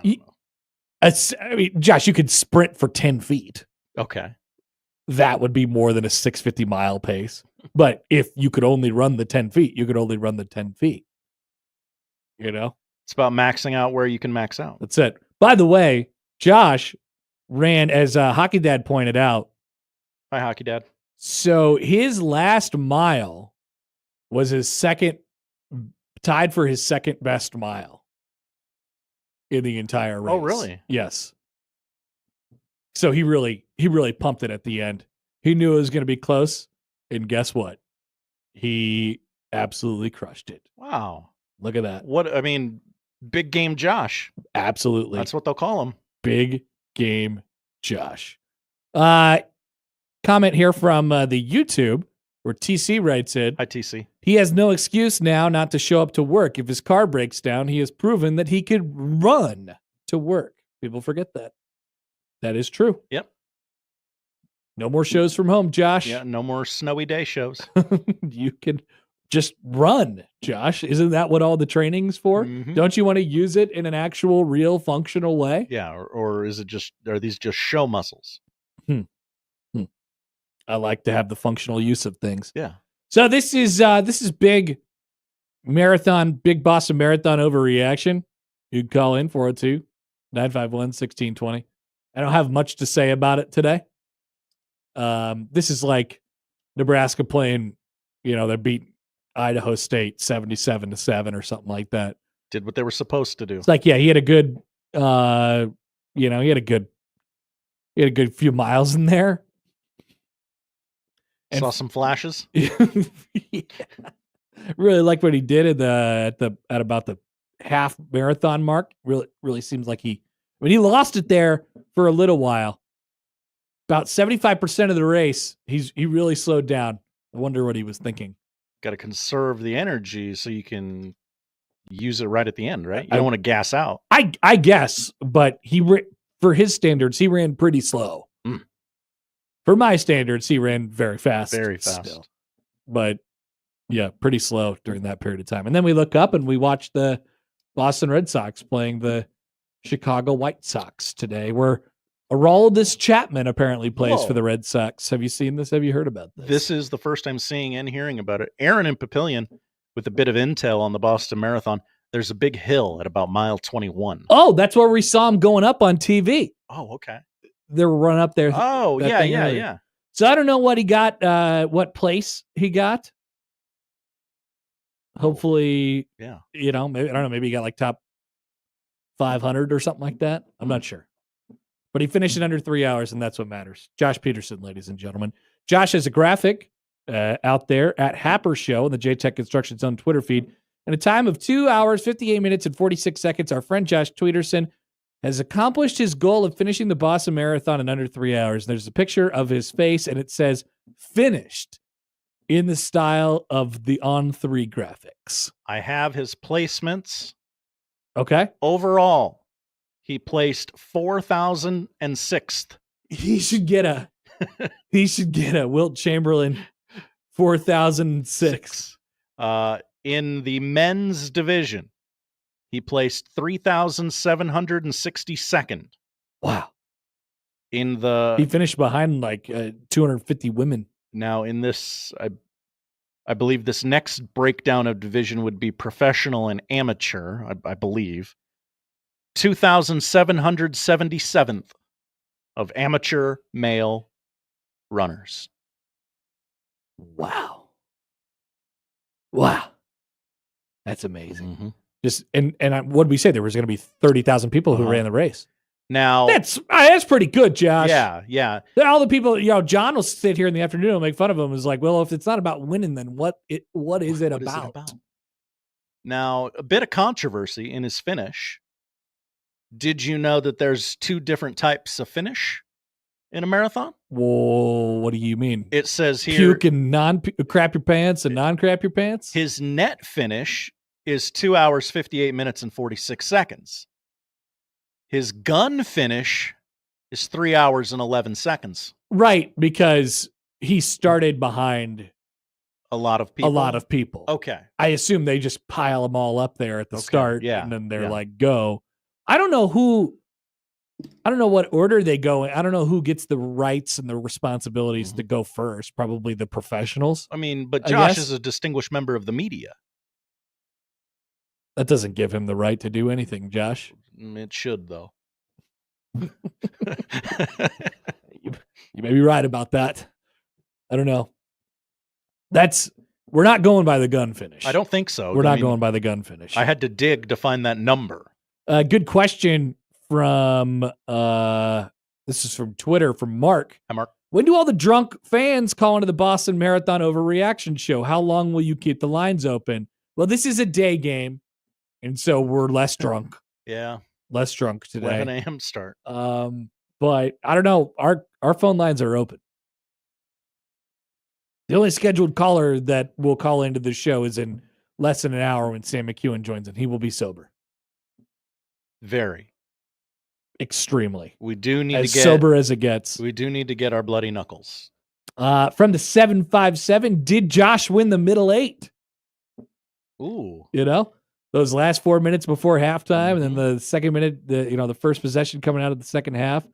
Yeah, it looks like the first couple minutes of the second half weren't good for him. But once again, we have insider information. There's a big hill there. He's a fourth quarter runner. There's a big it looks like a strong start, strong finish type of thing, right? You grab a lead, you sit on it for a little while, and then you have the soul crusher drive at the end of the game.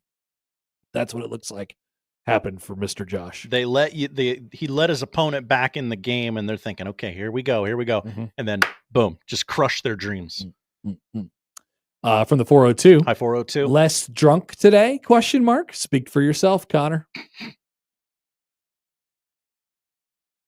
I will only speak for myself. An observed holiday for many today. Yep. We're working and we're sober. We're here. Although I did have a bagel from Bagel Bin this morning, and that made me feel really good. Was it a rum raisin bagel? What do we... everything bagel. Okay.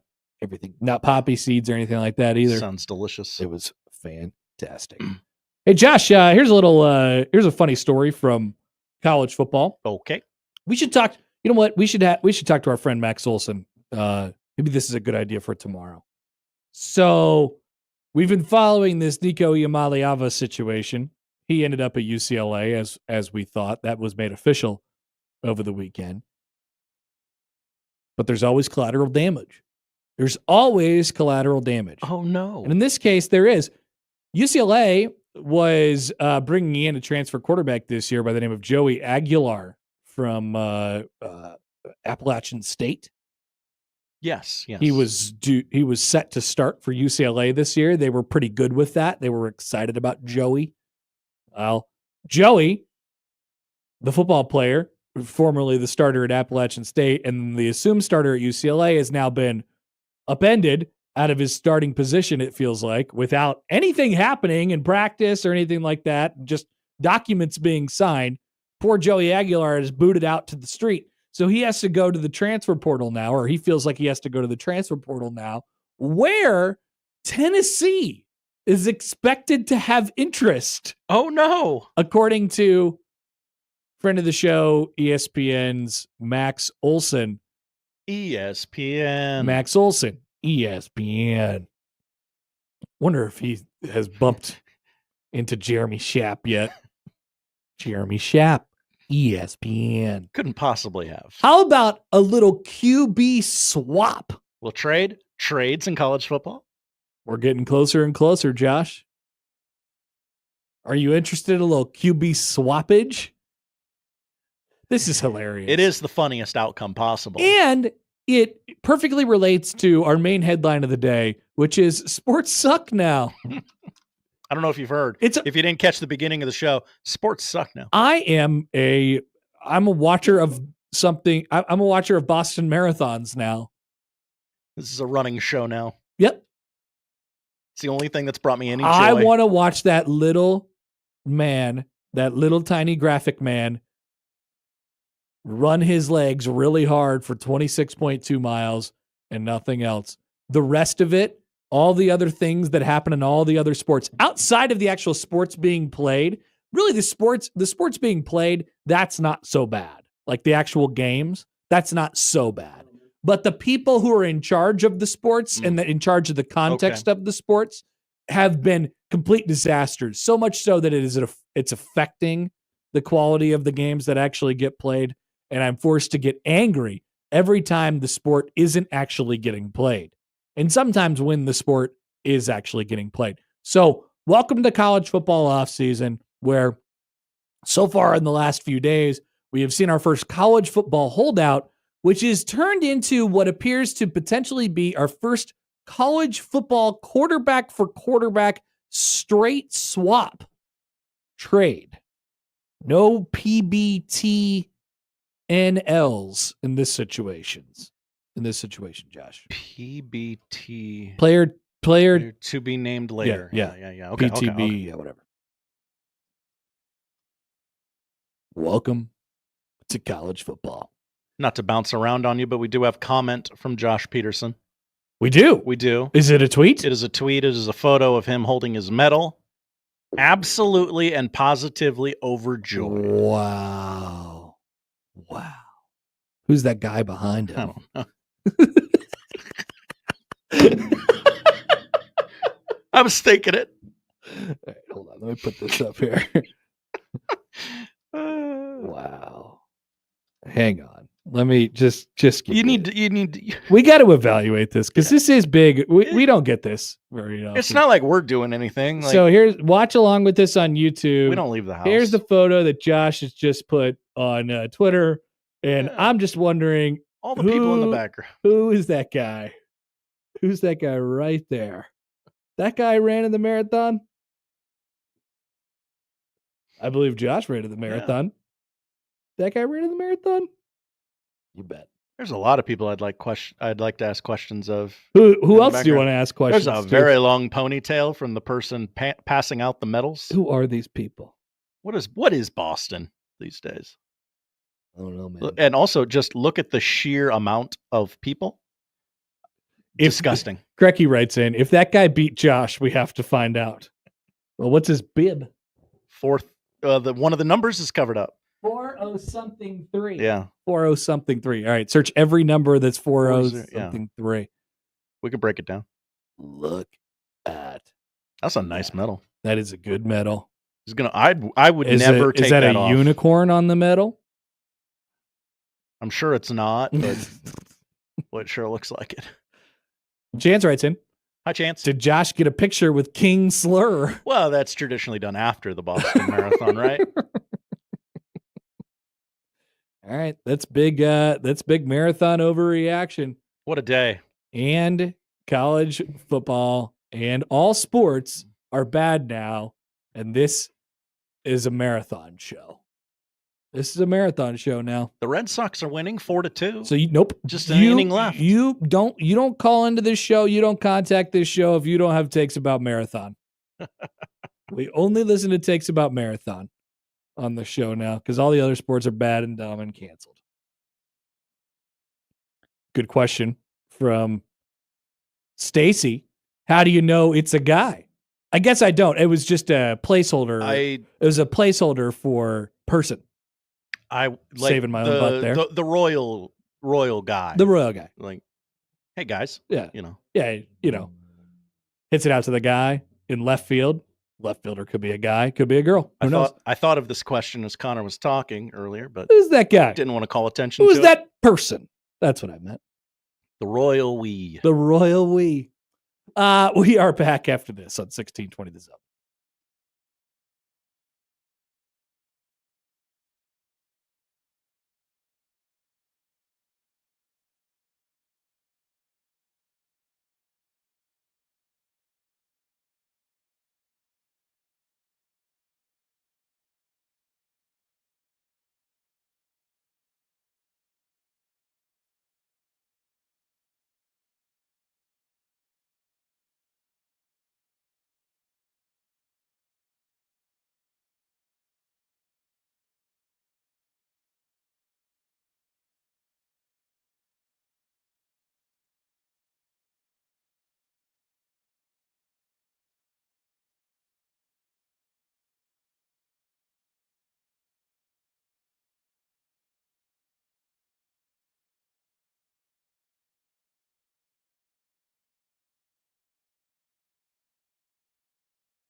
Let's start one tremendous defense.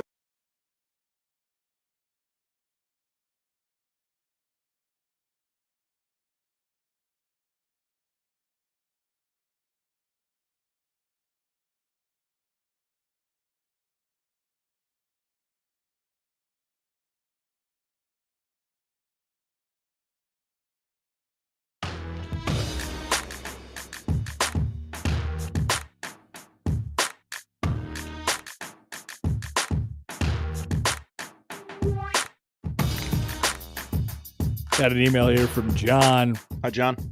During my travels around the country for work, I've always liked Marathon gas stations. They're always clean and have a nice selection of food. Oh, hello. You ever seen a Marathon, Josh? I don't think I have, actually. Really? I mean, I'm aware of them. Oh, yeah. I don't know that I've ever had. There's got to the be a pleasure. NASCAR race named with the title sponsor of Marathon something, right? Probably. Josh? Connor? We've been doing this a lot lately, but let's check in with our good friend, Coach Prime. Coach Prime. Our buddy, our friend, our pal. So, made headlines over the weekend for retiring his son's number. Do we have any final takes on that? People were trying to make it out that everybody who was everybody who had something to say about Shedeur Sanders getting his number retired was mad. I wasn't mad. Don't put it on the internet that I was mad about Shedeur Sanders getting his number retired. I don't care. But don't tell me that he deserved it. And there's all these other people who haven't got their number retired at Colorado, and Shedeur Sanders had to wait like 6 weeks to get his number retired. And then I believe Deion's quote was after the game, "What? We have to wait till people die to retire their numbers now?" That's what happened. That is what happened. Maybe that shouldn't have been the case in the first place. Anyway, but Numbergate is over. Grecky writes in, "You seem mad. Are you sure that you're not mad, Connor?" No, I am sure that I am not mad about this. Not mad. But Deion had another thing to say that I thought was pretty funny. Wasn't about his toes or anything like that. It was, it was in regards to the portal opening up. Portal's open, and we know Coach Prime loves to use the portal to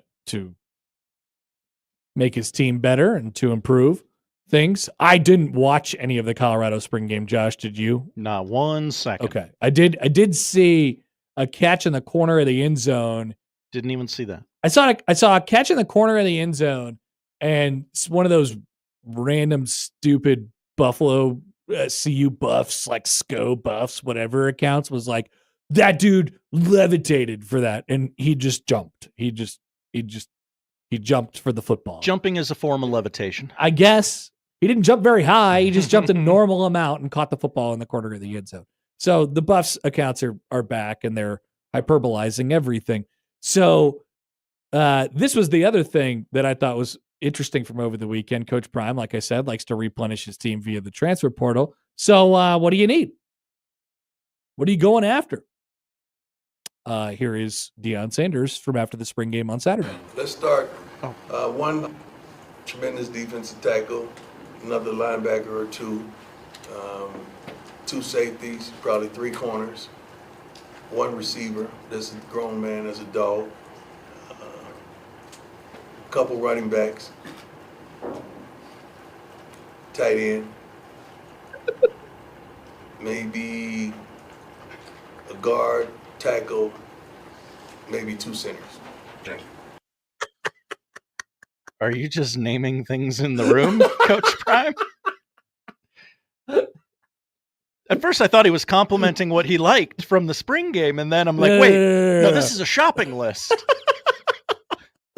A pretty extensive shopping list. Hey, Coach, what are all the positions on a football field? What do you think? Let's play it. One tremendous defensive tackle, another linebacker or two, two safeties, probably three corners, one receiver. This is a grown man as a dog. Couple running backs, tight end, maybe a guard, tackle, maybe two centers. There was a very odd thank you at the end of that. That goes, thank you, Coach. Thank you. Yeah. That's great. I want to save that. I want to save that forever. That's fantastic. I'm not even mad at him. How could I be mad at a man like that? I would never. I took my child to Target over the weekend, and he created a list Hello, for the son. Easter Bunny. Son, what do you want? And let me tell you, first of all, the Easter Bunny doesn't work on lists. Okay, the Easter Bunny just gets you whatever the hell he thinks you need. That's what my child sounded like walking out of Target with his list. I want a Therizinosaurus. I want a King Kong. I want some silly putty, a board game. If you ask the kids what they want, they will come up with things. Yes. They won't hem and haw about it. No. If you ask me what I want, I have too many options, and I am paralyzed by my options. Every birthday and Christmas, somebody asks me what I want. I'm like, I don't know, and nor do I care. I'm an adult man. I buy whatever I want. But Deion Sanders was ready to go.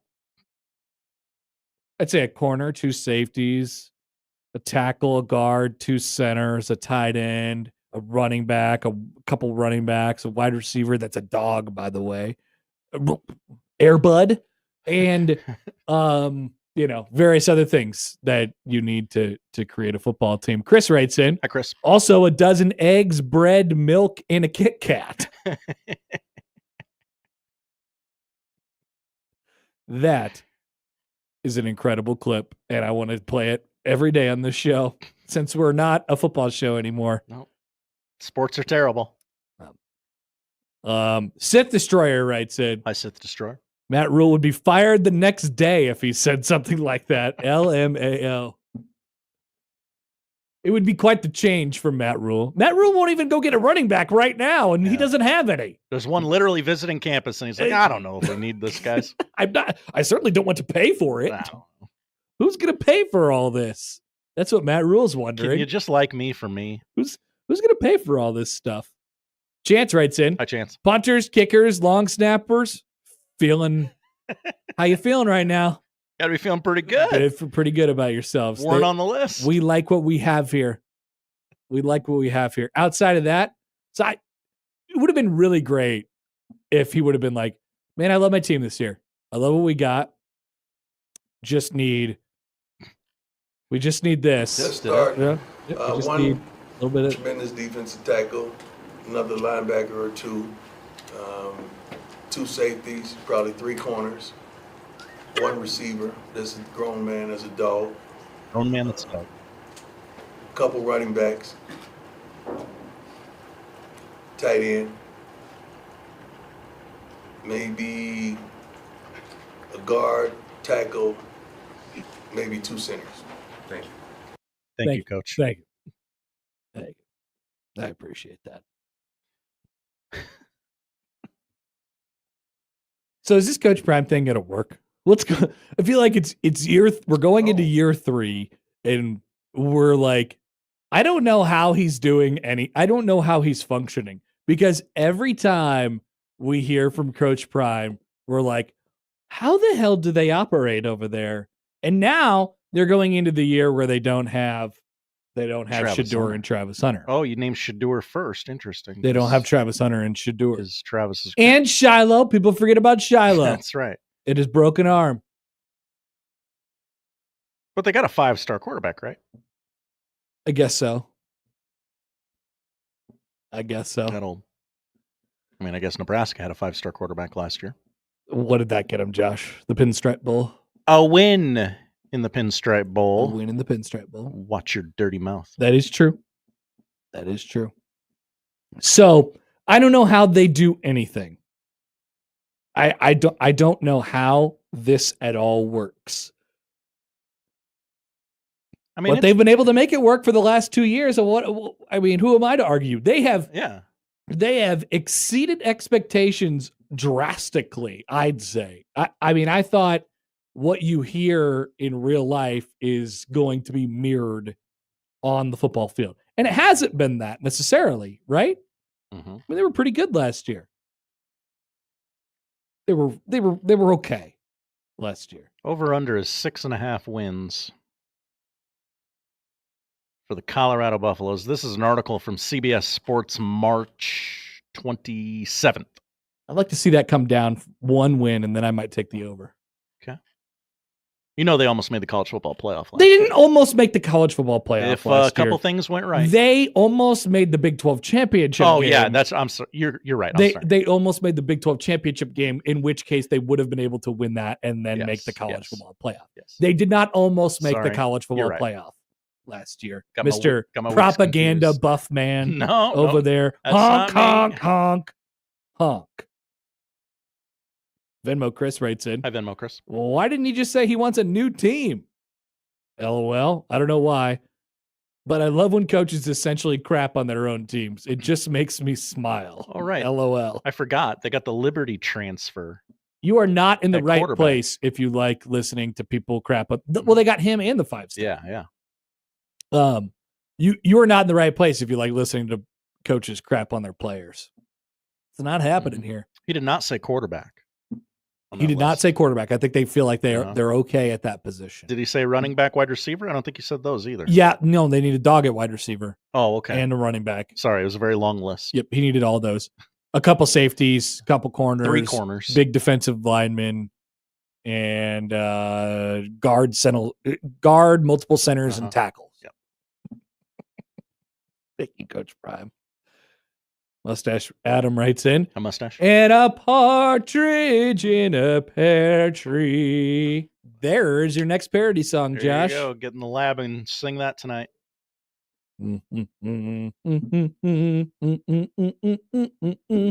Yeah.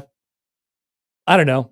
Who am I to doubt them at this point? They might win. They might not. All the rules for success and lack of success in college football are completely thrown out the window.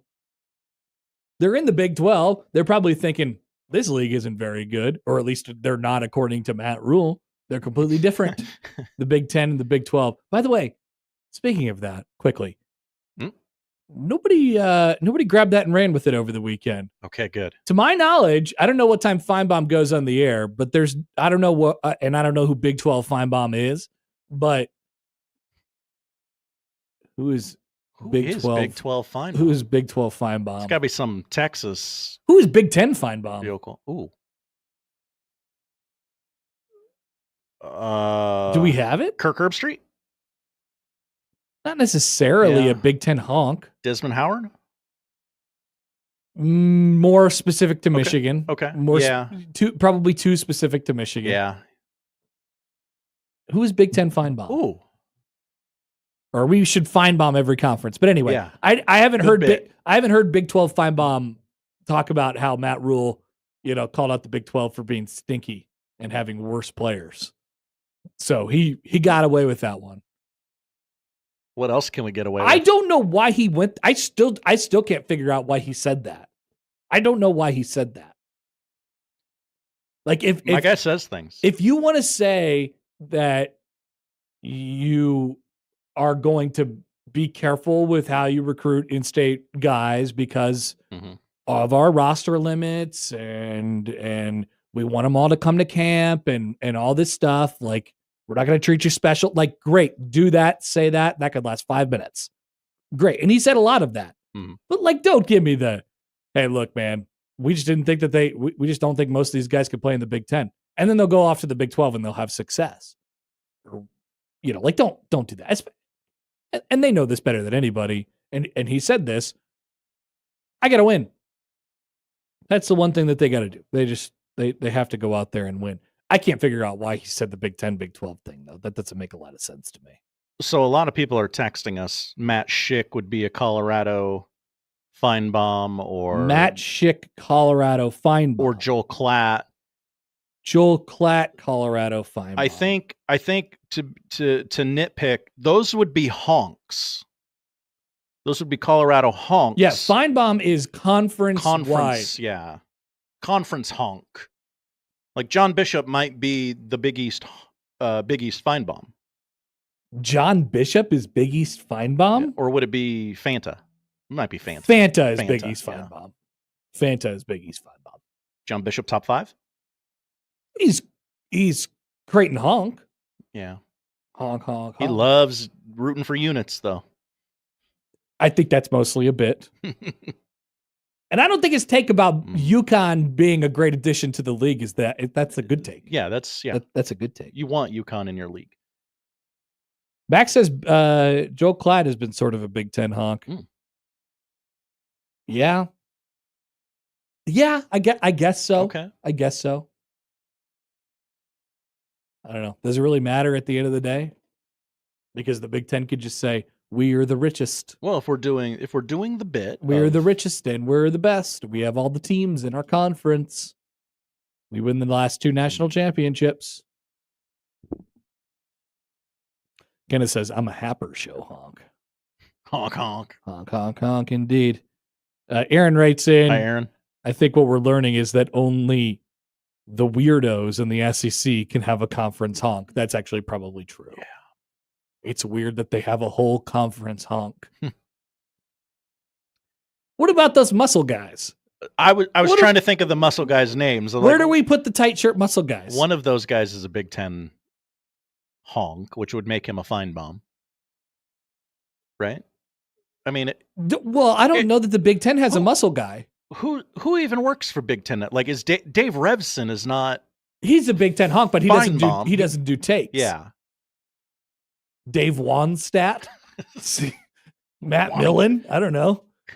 I don't think so. I don't think so. Like, what do we do with the tight shirt muscle? The tight shirt muscle guys. Josh Pate and Mr. Pickle. Yeah. Mr. Don't Call Me Pickle. Mr. Pickle.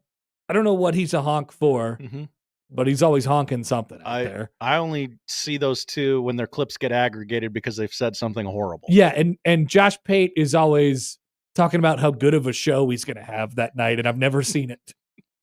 He is. He's always tweeting about, oh, man, we're going to have a really great show tonight. It's like every show can't be great.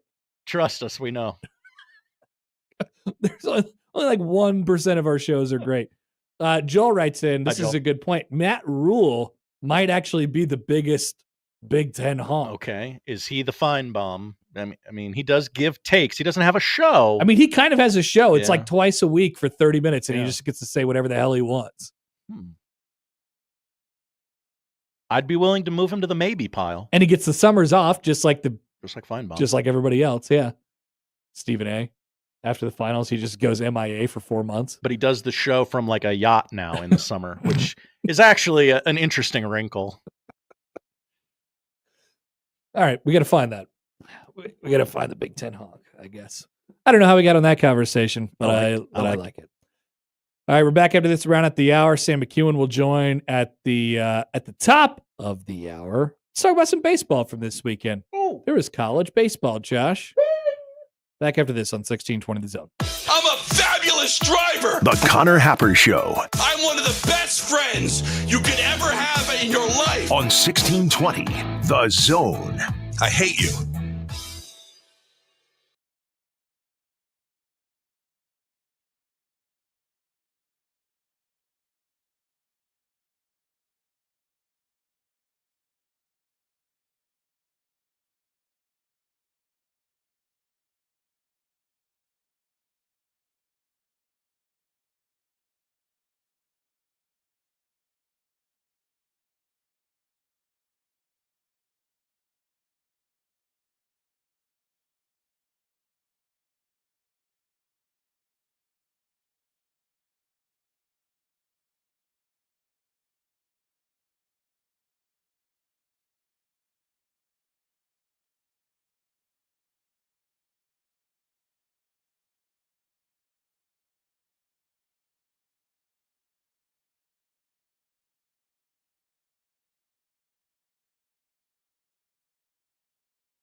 Everyone loves good guys. You can be that good guy by being an organ and tissue donor. Registered donors can save up to 8 lives through organ donation and 100 more through tissue donation. Bone grafts to replace ones damaged by traumatic injury, skin grafts to save burn victims, or donated corneas give back the gift of sight.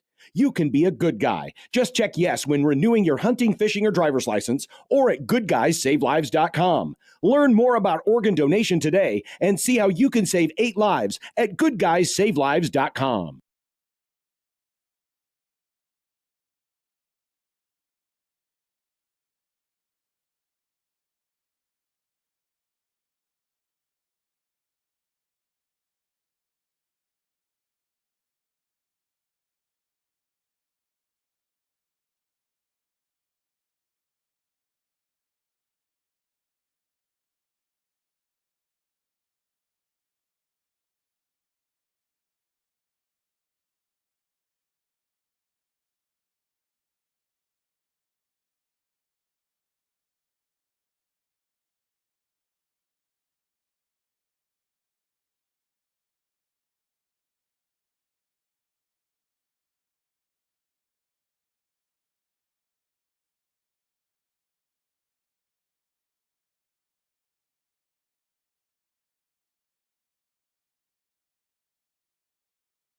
Individual results may vary. Prescription required. Actual price depends on product and plan purchased. See website for details, restrictions, and important safety information. You've noticed your hair is thinning out, or maybe you've noticed your game in the bedroom is getting a bit cold. Let's make this real simple. These are normal things that happen to lots of guys at some point. And through HIMS, getting help couldn't be more, as we said, simple. The process is 100% online, so you just have to answer a few simple questions, and a medical provider will determine if treatment is right for you. For your hair, that means access to a range of doctor-trusted treatments designed to help you regrow hair in as few as 3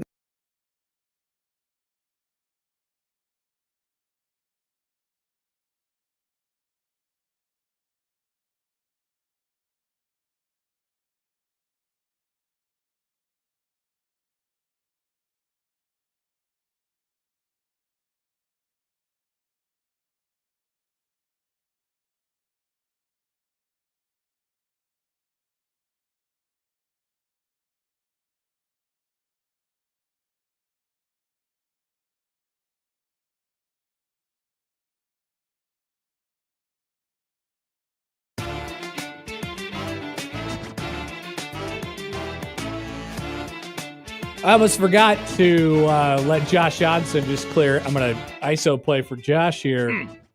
So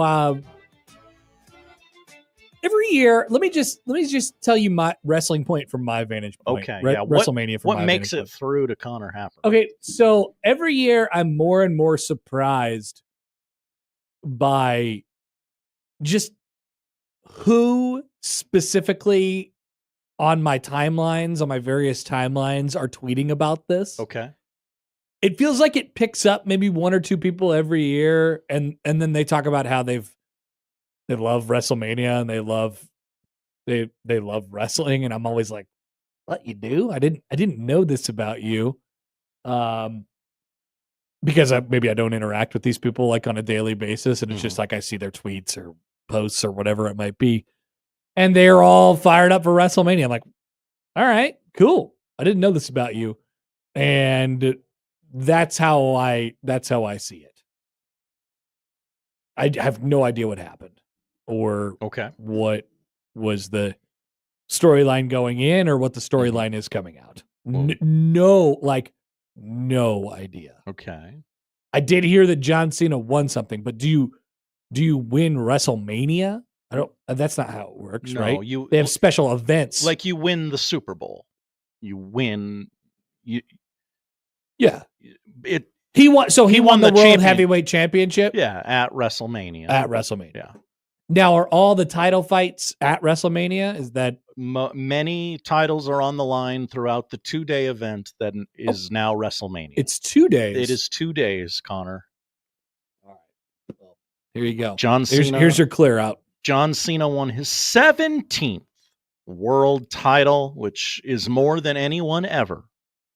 Wow. So we had to celebrate that. Throughout the past couple months, John Cena had turned heel and said that he was going to ruin wrestling.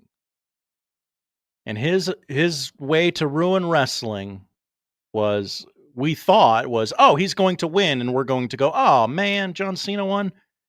Just like he always does, because he's John Cena. It turns out what he meant by ruin wrestling is, I'm going to wrestle a really bad match, and you're all going to hate me for it. That's a little too meta for me, a person who is tasked with watching wrestling. I don't feel like we should be having bad matches on purpose. I don't. He had a bad match on purpose. He fought a nobody. Well, he fought Cody Rhodes in the main event.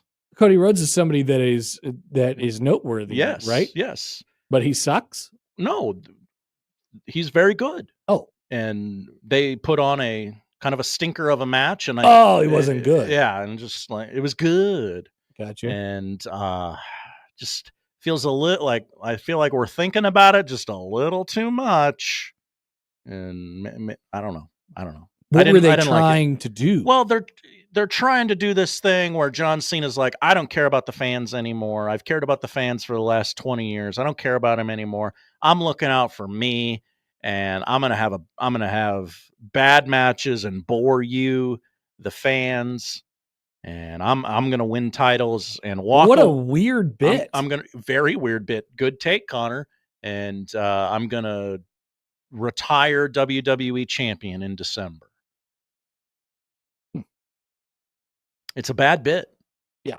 It's a bad bit. I kind of thought, yeah, like you said, it seems a little bit too meta, because I kind of thought, like, regardless of whatever is happening, either the fans are really, really happy or they're really, really angry.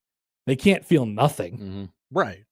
Feeling nothing would be bad. You know, these people are they're very emotional people. We are. We're babies, quite frankly. People who like wrestling are children. Yes, we are. So they need something to happen. And you can't turn wrestling into baseball. Right. That would be bad. We need action all the time, or we complain on our Twitter machines. But 2 months ago, John Cena sold his soul to The Rock. Really? And we still don't know why. Like, yeah, what did he get back? The WWE Championship, I guess. I don't know. The Rock hasn't shown up since. Okay. We don't know. So The Rock is MIA. We don't know. The Rock is MIA. We don't know where The Rock is. Filming something. The Rock was here, and The Rock is no longer here. He was here. He's supposed to be here. We would like him to be here. What role does Pat McAfee play in all this? He's the color commentator. Oh, really? Yeah. Okay. I find him delightful. Really? I do. In that role, yeah. He can just kind of be the big dumb jock. Whereas hosting a show like he does doesn't always do it for me. I don't know that that's the best role for him, but he's very popular, and I don't begrudge his success. Look at these guys at this show. Who's there now? They got those are all of his guys, his cronies. Yeah. Are they still talking to Paul Heyman? No, he left. Oh, he didn't shake hands with one of the guys. Oh wow, the guy in the suit right there. Who's that guy in the suit right there? Oh, that would be play-by-play man for the WWE and former frontline war reporter Michael Cole. Yeah, he did the fake. Oh, gotcha. Yeah, and then he definitely shook Pat McAfee's hand. Okay, so this WrestleMania was what? Graded? Ooh, C+. C+. I liked the end of Saturday night's show. But the main event was an F or D. I'm going to go D-. D-. Because tonight on Monday Night Raw on Netflix, John Cena's going to come out and they're going to try and explain why it was bad. Well, they're right back to it today. Oh yeah, it never stops. 365 days a year. No, it's not 365 days a year. It's well, no. It's. Do they still set it up like they used to back in my day when I kind of watched them just and paid attention, where they do like a pay-per-view like once every month or two? Yeah. Same deal. Yeah, generally it's once a month. Monday Night Raw, and what was it, Friday night or Thursday Night SmackDown? It has moved days a couple of times. It is Friday Night SmackDown right now. Friday Night SmackDown. Cool. All right. I don't have any interest in anybody that's wrestling at the moment. I'm trying to think. Frankly, I don't know how people. Hold on. I don't know how there's people who do. What do you mean? Just out of curiosity. How are you into this? Oh, it's just comic books, good guys, bad guys. Tell me a story.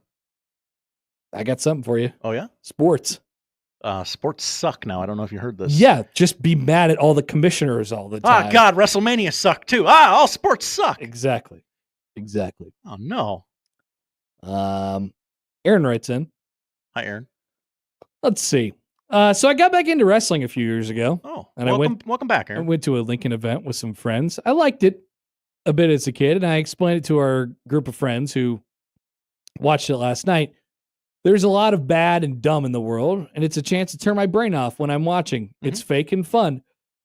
Yeah. Not having to think about all the bad for a bit, just good for the mentals. As for WrestleMania, the women's matches were really good, and so was the main liner on Saturday for a first few on Sunday, but the main event was crap and bad. Also, Pat McAfee sucks. Whoa. Bad take, Josh. Bad take.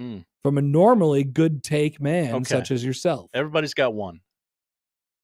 I would agree with that. Yeah. I just don't think about all the bad things that are happening in the world, I guess.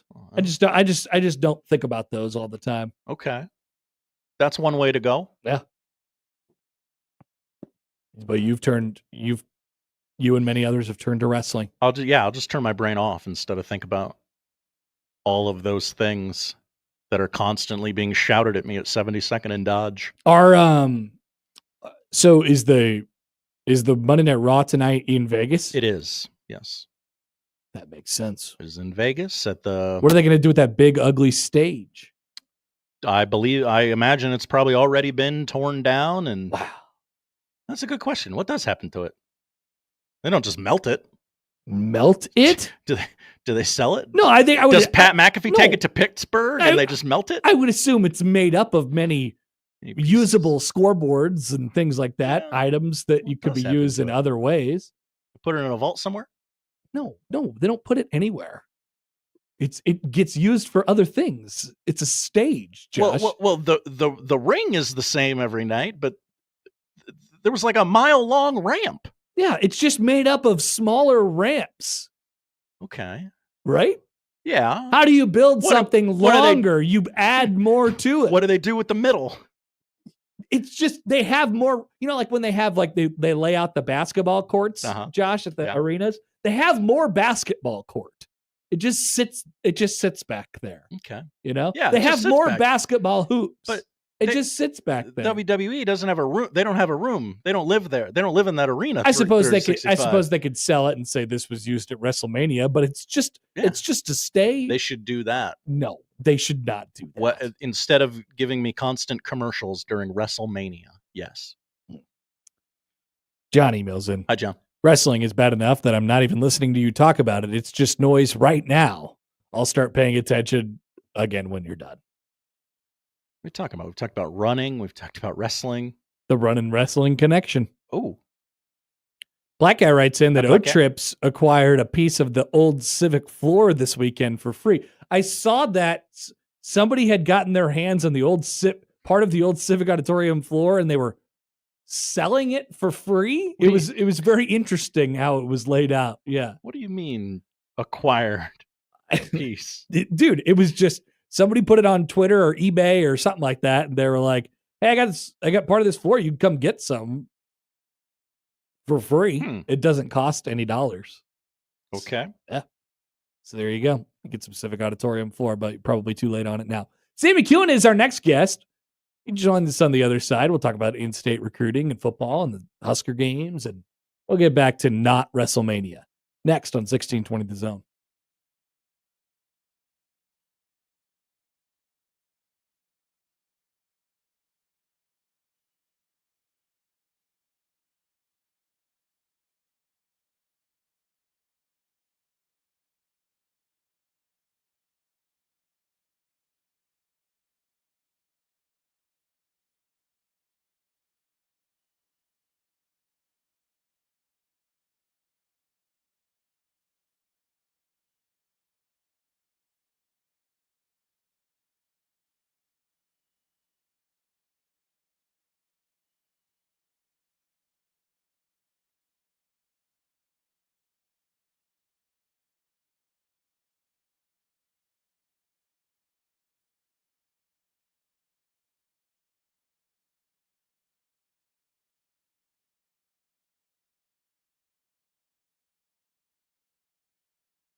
Sam McKewon is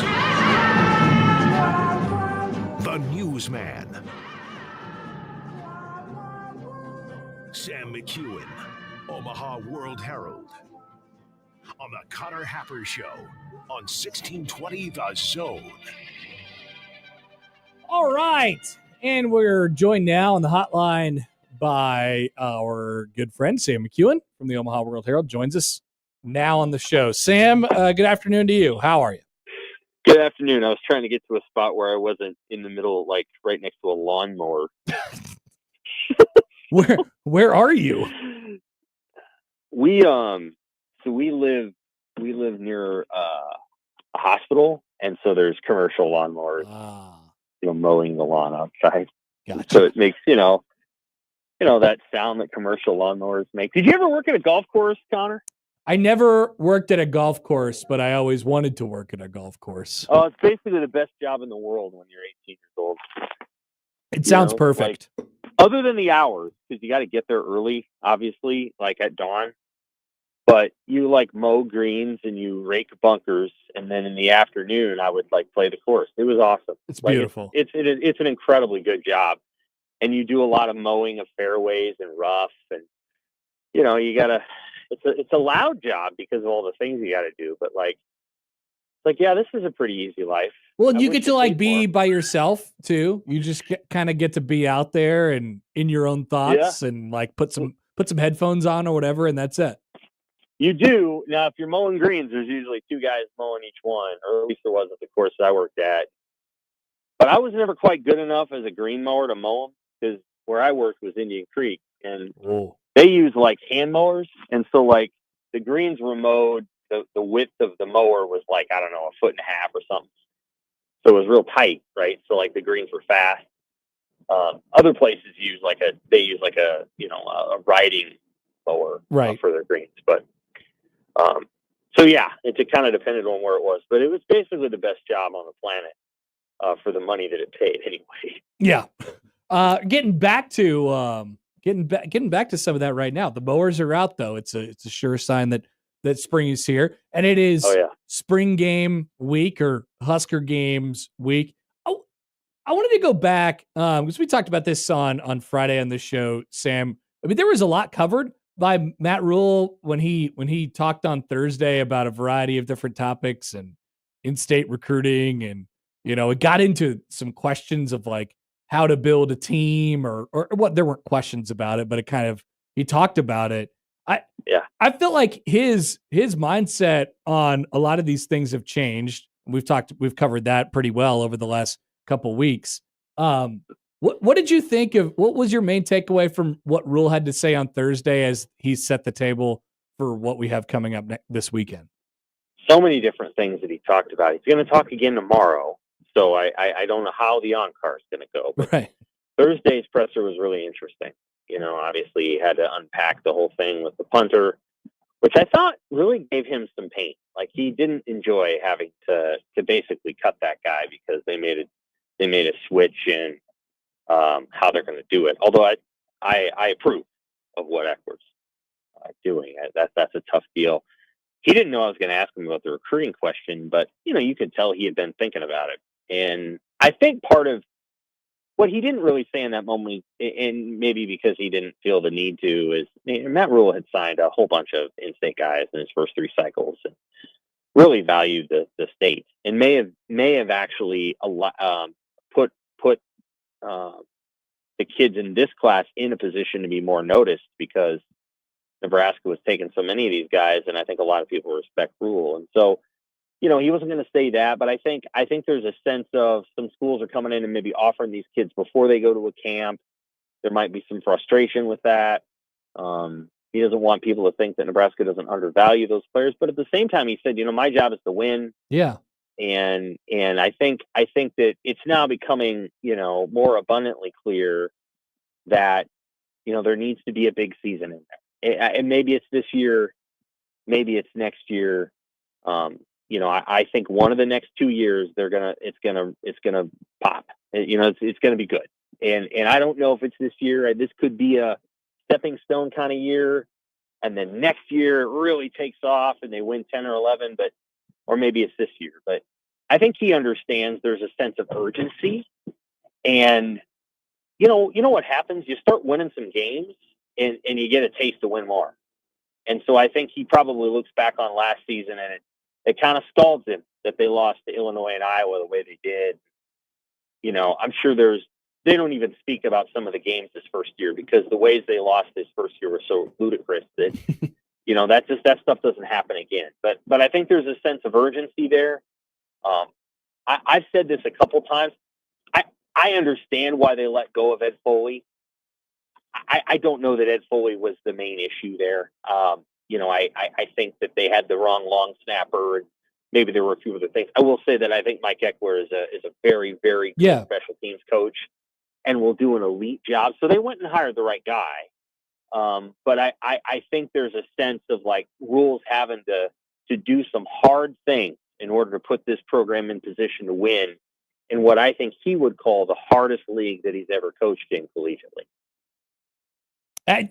Did I hear that right when he was mentioning he was talking about McAllister and you know, how they're going to make the change at punter and do the rugby style and all those things, and he was like, you know, this is just collateral damage of, you know, people like firing people. I heard that and I was kind of like, huh, that's interesting. And so I think that probably goes to your point, and having to do some hard things. With that being said, they made a good hire, and that guy is in charge of what they're going to do, and he has had really nothing but success in his career. And so I think there's some things that maybe feel, I don't know, mildly uncomfortable to him right now that hasn't been his MO throughout his entire career. Yeah, I think that's the exact way to put it, Connor, is that there's just this is what you do when you're having to put yourself in position to win against really good competition.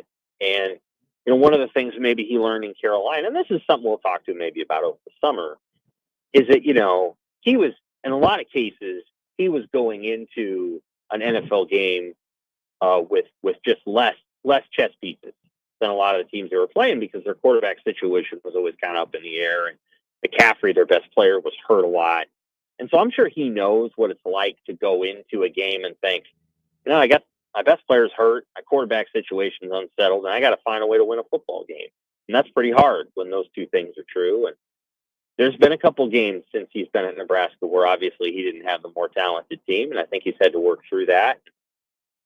I think he's very committed to getting this thing right. I think it's very important, not just for his sense of responsibility for Nebraska, but just his own sense of whatever.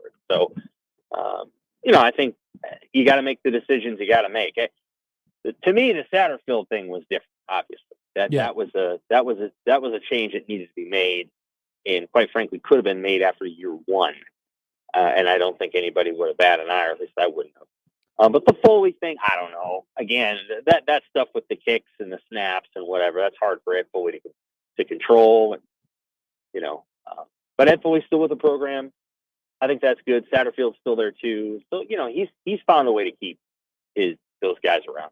Why did he go? Why do you think he went to the well of when he was answering your question about in-state recruiting, the Big Ten versus Big 12 thing, and he was not memed or clipped the way he thought he was going to be on that one, but like why do you think he, just to emphasize the fact that, you know, they're in the Big Ten and it's harder than everywhere else from his perspective at this point?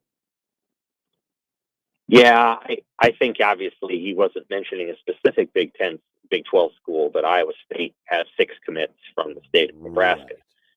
Out of those 6, one of those guys wasn't going to come to Nebraska. Doesn't matter what was going to happen. Jet was going somewhere else because they have Dayton Raiola, and Dayton Raiola he's legit. You know, he's grown and he's a different quarterback than he was a year ago. The other guys, in theory, could land at Nebraska, but Nebraska didn't really have the room, and A and B, you know, like the way Nebraska recruits is, if you're interested in us, we're interested in you, but you got to come to a camp. You gotta show us your speed. You have to do the things that we ask because we want to make sure that you're hitting all the verified, so to speak. And I don't know that some of those guys were all that interested in doing that. I still think they were. And Iowa State was willing to come in and offer those guys the way they offered them. I don't know if it frustrates Rule, but I think what he's saying is that, like, you know, if you're going to come into this league and compete against the teams you're going to compete against, we need to know for sure if you're going to measure up to what we need in terms of your size and your speed. More speed than size. I mean, they'll take a smaller guy, but you've got to have incredible athleticism, and I think that's. And I tell you what, having covered the team and watching a lot of Big Ten football, because I put effort into doing Big Ten stuff, and the league is way better than it was 10 years ago. And I don't think people are there yet. I think a lot of people around here are still conditioned because they watch ESPN a lot, and that's okay. I'm not trying to knock anybody. I'm saying that ESPN has a concerted purpose to make sure that everybody knows that the SEC is the best league, and I don't think that's true anymore. I think there's teams in the SEC that are very, very good and programs that are very good. I don't think that it's better than the Big Ten at this point. I don't. And I watched Illinois play South Carolina, and I watched Michigan play Alabama. And those were not games where the SEC team had more. You know, they got beat. And it might have been true a couple of years ago, but the money has kicked in and the coaching has kicked in, and it's just not as simple an equation as it used to be. And I think Rule knows it because he's been playing these teams, and I think he's trying to tell people, in order to play in the Big Ten, you have to bring certain competitive and athletic qualities to the table, and he's trying to make clear what's really important. And that may be hard for people to hear, but I happen to agree with it. I think he's right. And it's really informed, I think, the change that and all the changes in college football. When, I don't know if this is fair to characterize it this simply, but like when he got here, Sam, it was, you know, we're going to develop and if you're to boil it down to one thing, it's like, hey, we want to try and be how Michigan created their program. Obviously, there's a lot of talent there, or like in Iowa, but we're going to do it with better quarterback play or something like that. And now on Thursday, he's talking about, look, man, we got to sell out everything. Everything that we do is about beating Ohio State and doing the things that Ohio State does and being like that. Like that is definitely different from what it was 2 years ago. I think so, and I think it's the right approach. I think you want to make the college football playoff. And a couple of years ago, it was a 4-team event. Hard to make unless you basically go 11-1, and you have to build to that. But I think now, you know, a 10-2 season puts you in contention for the CFP, and 9-3 might do it too. You know, the right 9-3 would also do that, and you know, so I think there's certainly a sense of all around that program is got to get there, got to be in the conversation, got to be in the mix, got to go into the first true road game 5-0. I can't remember where the first true road game's at. Maryland, I don't know. And you got to beat Michigan. And Michigan comes to town, got to have a full house, got to be loud, got to shove them the way they shove you and beat them. You know, all those things. I think there's a sense of urgency there, and I'm not trying to knock any of Rule's predecessors per se, but you know, I just don't know if the urgency was always there. I didn't sense that. I think there was there might have been a woe is me thing that kicked in with Frost, and with Riley, I don't know that Riley was attuned to the thing that you needed to be attuned to at Nebraska. Like Riley was used to working at Oregon State, and if he had an 8-win season, everybody kind of looked around and said, "Hey, pretty good," you know, like, "Hey, nice work, Mike." And that's not the way it is at Nebraska. So, you know, you can't let down much. You have to stay on top of everything. And we'll see how it goes. I mean, I think it's a work in progress. I know he likes the team, but they're going to have to play great. It's not just, oh, well, hey, let's play pretty good and we'll roll the ball out and win 10 like it's 1988. That's not how it's going to work anymore. It's going to have to be incredible football to win 10 games. And they can do it. They almost beat Ohio State last year, and then Tennessee rolled into Ohio State in the playoff, you know, and looked all tough and thought they were going to win. And I mean, you want to talk about getting humiliated. Yep. And I mean, humiliated. And anybody who watched that game understood the gap between the Big Ten and the SEC had disappeared. That was worse than what Notre Dame did to Indiana. No question. No question. And Ohio State has the talent, obviously, but that was a humiliation. And then Ohio State, once it got out of its own way a little bit mentally, then they went out to the Rose Bowl in Oregon, and they humiliated Oregon. And that's when you were like, and here's the difference, Connor. All that stuff happened in December. Mm. And what it is the depth.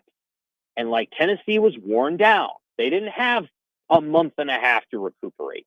Oregon had a little bit more time, but they had been through a physical battle all season that they had never experienced. And when they go to the Rose Bowl and all of a sudden everything's on the line, and Ohio State comes out and says, yeah, we're going to be that team today. We're going to be that Ohio State team today. Oregon did not have a response.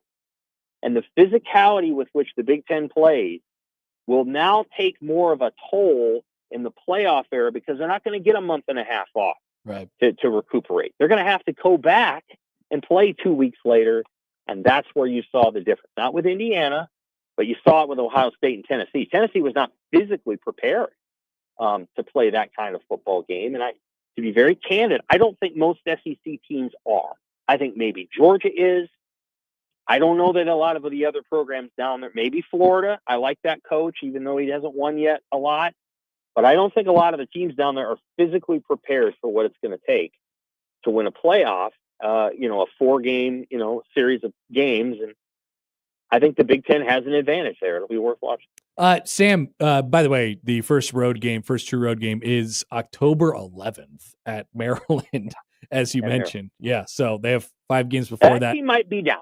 That might be the one team on Nebraska's schedule that if you catch them right, you might be able to go in there and beat them by 21. They're in flux, and we'll see. But every other team on at Nebraska's schedule, including Michigan State, don't think Michigan State's going to roll over. My goodness. Yeah. They're going to go toe-to-toe with Nebraska for 4 quarters. It's going to be 21-20. Like these teams are good. I'm trying to tell people that. And if Nebraska wins 9 or 10 games next year, I'm telling you, it's a hell of a 9 or 10 win. It's not the same as like 89.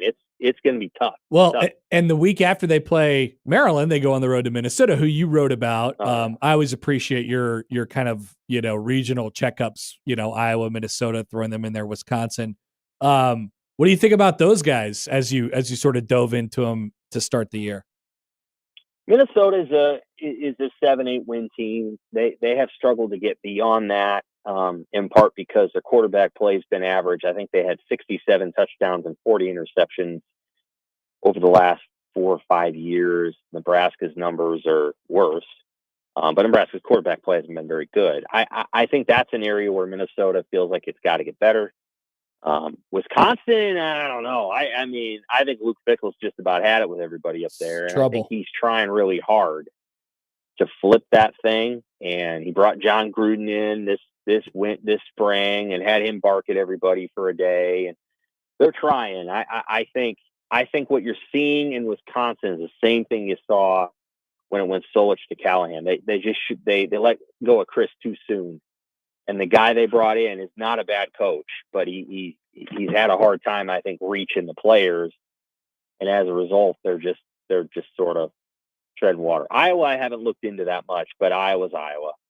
And, they'll do what they do. And I know they think they've got better quarterback play, but I haven't seen a lot about it. So Iowa will be next week or the week after. Excellent. Sam, always appreciate the time. Enjoy your day. Talk to you later. All right. Take care. Sam McKewon from the Omaha World Herald. You could check out his little rundown of what Minnesota has to offer right now on the Omaha World Herald. It's good, big picture thoughts. I mean, this is a lot of it's an interesting conversation. Like, because anytime you start to have it, the Big Ten versus the SEC thing, it just becomes it is an almost like uninhabitable conversation.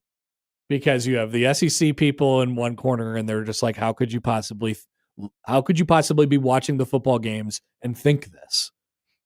And then the Big Ten people are like, well, I'm not going to argue with you, man. Because they're not honks. We don't have any honks. Honk, honk. We have no honks. We're honkless. The SEC is honkful. They're chock full of honks. They have honk. They're honking all over the place. And all they're talking about is how good their conference is. And the Big Ten's like, sure, whatever. Just get out of my face. I don't want to hear about it. Is that a lane we could carve for ourselves? Could we be the Big Ten honks? I don't want to be. And make money? I don't think that sounds fun. You want to make money? I don't think that sounds fun. Okay. Rooting for no. Purdue. No. I don't think that sounds very fun. But as Sam mentioned, just look around. I mean, these teams are pretty good. Everybody in the SEC is good too. Now that everybody can hand someone a bag of cash. Yeah, I saw that as a comment. Who wrote that in? Sith Destroyer. Yeah, Sith Destroyer.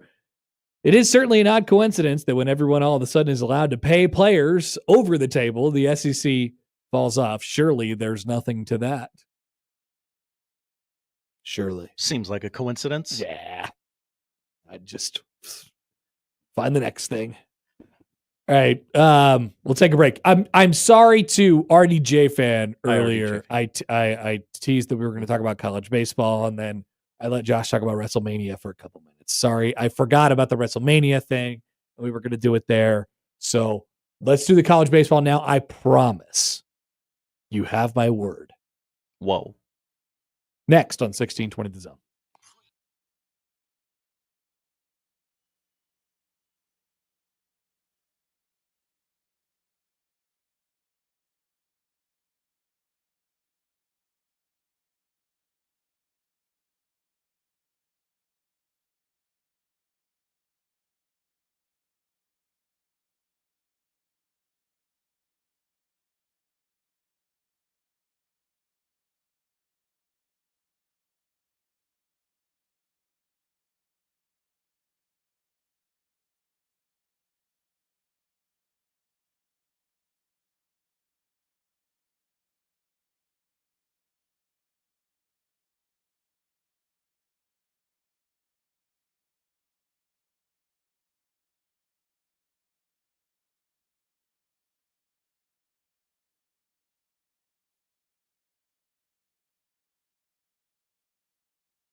Okay, this isn't the topic, I promise, but I just had to mention it real quick. So, The Ringer is doing something called the NFL Draft Take Purge. Ooh. Yeah. If it was legal to sound a horn on the radio, I would sound the purge horn. Oh, no. What is it? I never saw those movies. You were pretty close, yeah. All takes, even ones that you don't actually believe, are legal for 60 minutes. Just get all of your takes out. Just get them out. And you can't hold them accountable for it. But obviously, the takes inside the take purge will be remembered if they are especially good or if they are especially bad. Yeah, of course. We should do a take purge. Okay. We should do a take purge like that's a good bit before the season. Anything you got, fire it off. Yeah. What is it? Not just predictions. No. Takes. All right, I'll never remember this. We'll remember that. Before you get to baseball, I also Josh, you're preventing me from baseball. I swear to you, I'm not doing a bit. I just think this warrants bringing up. What happened? Dallas Mavericks GM Nico Harrison spoke at his end of season press conference minutes ago. That guy's got to stop doing press conferences. Yeah. Quote, I did know Luka was important to the fan base. I didn't know quite to this level. End quote. Wow. That's a stupid thing to say. The question was, okay, I'm looking at one now. One of the questions is, why shouldn't you be fired? Oh, good. I think I've done a really good job here. Is that real? This is that guy. And every time they just put him on camera too.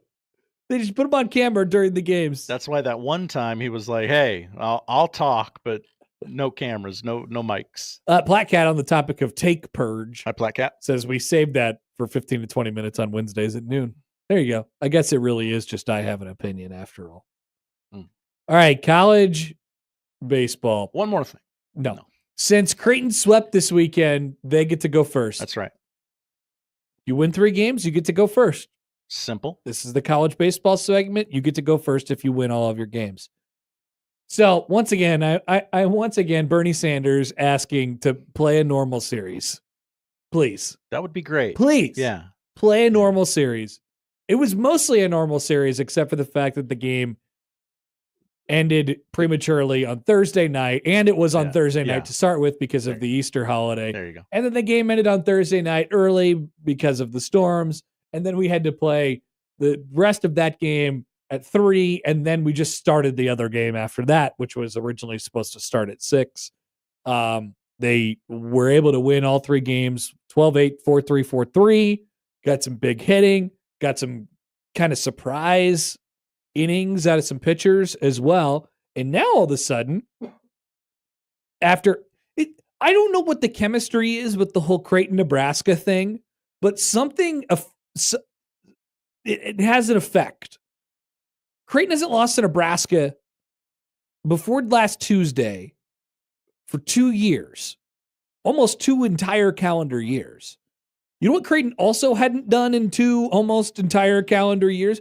Swept a weekend conference series. Oh. And there it goes. And now, if you pull up bigeast.com/standings, okay. .aspx ? Path equals baseball. We all got it bookmarked. Creighton is at the tippity top of the Big East standings. Now they've played one less conference weekend than Xavier and UConn, but they beat UConn 2 out of 3. They have the Xavier series at home. They swept St. John's, and that's all 4 of the teams in the top of the Big East. And remember, the Big East is an elitist conference, and they only let 4 teams into their stupid conference tournament, which is stupidly in Mason, Ohio. City Park. But on the other hand, Seton Hall has played 3 conference series on the weekends, and they only have 2 total wins. They are both against Creighton. No. So I don't know. I think the win that Creighton had on Friday was probably the originally scheduled game on Friday that was supposed to be on Friday that ended 4-3. I thought that was like their best win of the season. They got it was well pitched. They kept the free bases to a minimum. It was tight, and they got a 3-run home run from Matt Sherman late in the game to get them the win. It was really the same type of game on Saturday that they ended up winning as well. So I think they played 2 really good games against a pretty dang good team, a team that certainly brings some offense to the table, and you were able to manage it from a pitching perspective. remaining series, home against Villanova, Butler on the road, Xavier at home. Xavier is the only one of the top 4 teams that are going to play the remainder of the way, and then Georgetown on the road. This does stack up to give Creighton a chance at a league title. So we're going in the last weekend, and what did I say, Josh? I said, at this point, guys, I think for both of these teams, both red and blue, it's both about they're just make your conference tournament, and obviously, just make your conference tournament. Don't consider missing your conference tournament. Don't do that at this point. But there's a real chance that Creighton's got a real chance to win the Big East regular season title at this point. And I know it's not the biggest accomplishment in the world. But Xavier's got a top 30 RPI right now. You must be listening to Nick's segment. Actually, I've never once heard that. Whoa. I apologize. I know what he talks about because it's controversial sometimes. They were like number 1 in the it's RPI. It's either like really controversial or not controversial at all. Paul Skeens for Cy Young. Well, you want to be right? Right. Yeah, Xavier and UConn have good RPIs. Creighton and St. John's are both in like the 60-70 area. But RPI don't matter if you get a chance to win the league. And I think Creighton does. I think physically, like they've seen UConn now. They beat them 2 out of 3. They swept St. John's at home. And they're going to get Xavier at home too. And, Xavier is a different team in their ballpark compared to what they're going to be in Omaha, just because the way that their ballpark is. So, as long as they take care of business, which is no guarantee against the bottom half of the league, I would expect them to be right in this thing all the way to the very end. They're playing pretty good baseball right now, Josh. Weather looks decent Friday and Saturday. That's good. This week is a grind because they're going to play five games. They're going to play North Dakota State tomorrow, and then they're going to play South Dakota State and Sioux Falls on Wednesday. They already don't have enough pitching to get through either of these games, especially tomorrow, or especially Wednesday, the second midweek game, because you know what's important, and it's the weekend, and it's taking care of business there. They're getting healthier, but got to outmash. Yeah, might have to hit a little bit. They did not hit against North Dakota State the first time around. Got to have it locked in tomorrow night at the ballpark, which we'll have coverage for you, by the way, right here on 1180 The Zone. A road game. A road game and a home game. Yeah. Well, 4 home games, I guess, this week. And then if you count next Tuesday, Kids Day, 5. I do. All right. Nebraska, it's getting scary for them. I was worried about them on Thursday night, Josh. Yeah. Or on Friday. On Friday night. I'm sorry. Yeah. I was worried about them on Friday night. I'm like, oh no. Don't do You this. cannot do this. Don't do this. Please don't do this. And then they come back at the run rule win on Saturday and then clinch the series with the win in the second game. So Nebraska, if you look at big10.org/base/standings, you'll find that for some godforsaken reason, the Iowa Hawkeyes are 17-4 in the league. Did you know this, Josh? I knew they were atop the standings. They are. They really are. UCLA and Oregon, USC. Oh, I'm going to keep going. Washington, Indiana, Penn State, Illinois, Michigan State, Michigan, Northwestern, Minnesota, Nebraska, Rutgers, Purdue, Maryland, Ohio State. Quick sidebar. Ohio State is 2-16. Once again, what happened to sports? I have no idea. Nebraska is right on the cut line of the Big Ten tournament at this point. Their remaining series, each of them are against teams that are basically where they are in the standings or below them. They go to Bob Turtle Stadium this weekend and take on Maryland. And then Minnesota, who's 7-11 in the league at home. Michigan, who's 8-10 in the league at home. And Purdue, who's 6-12 in the league on the road. So 2 homes, 2 roads for each of these 2 teams in the weekends as they finish out. The situation has not changed for Nebraska, who did not sweep this weekend. They need to win series. Yeah, they got to win every series. They need to win series. And if they get a little greedy, they'll take a sweep as well. Oh. Yeah, I mean, do that if you can. Yeah, 7-11 in the league right now. And obviously, if you win each of your 4 remaining series, that means you'll be +4 from where you are right now. So that would get you right to 500 in the league.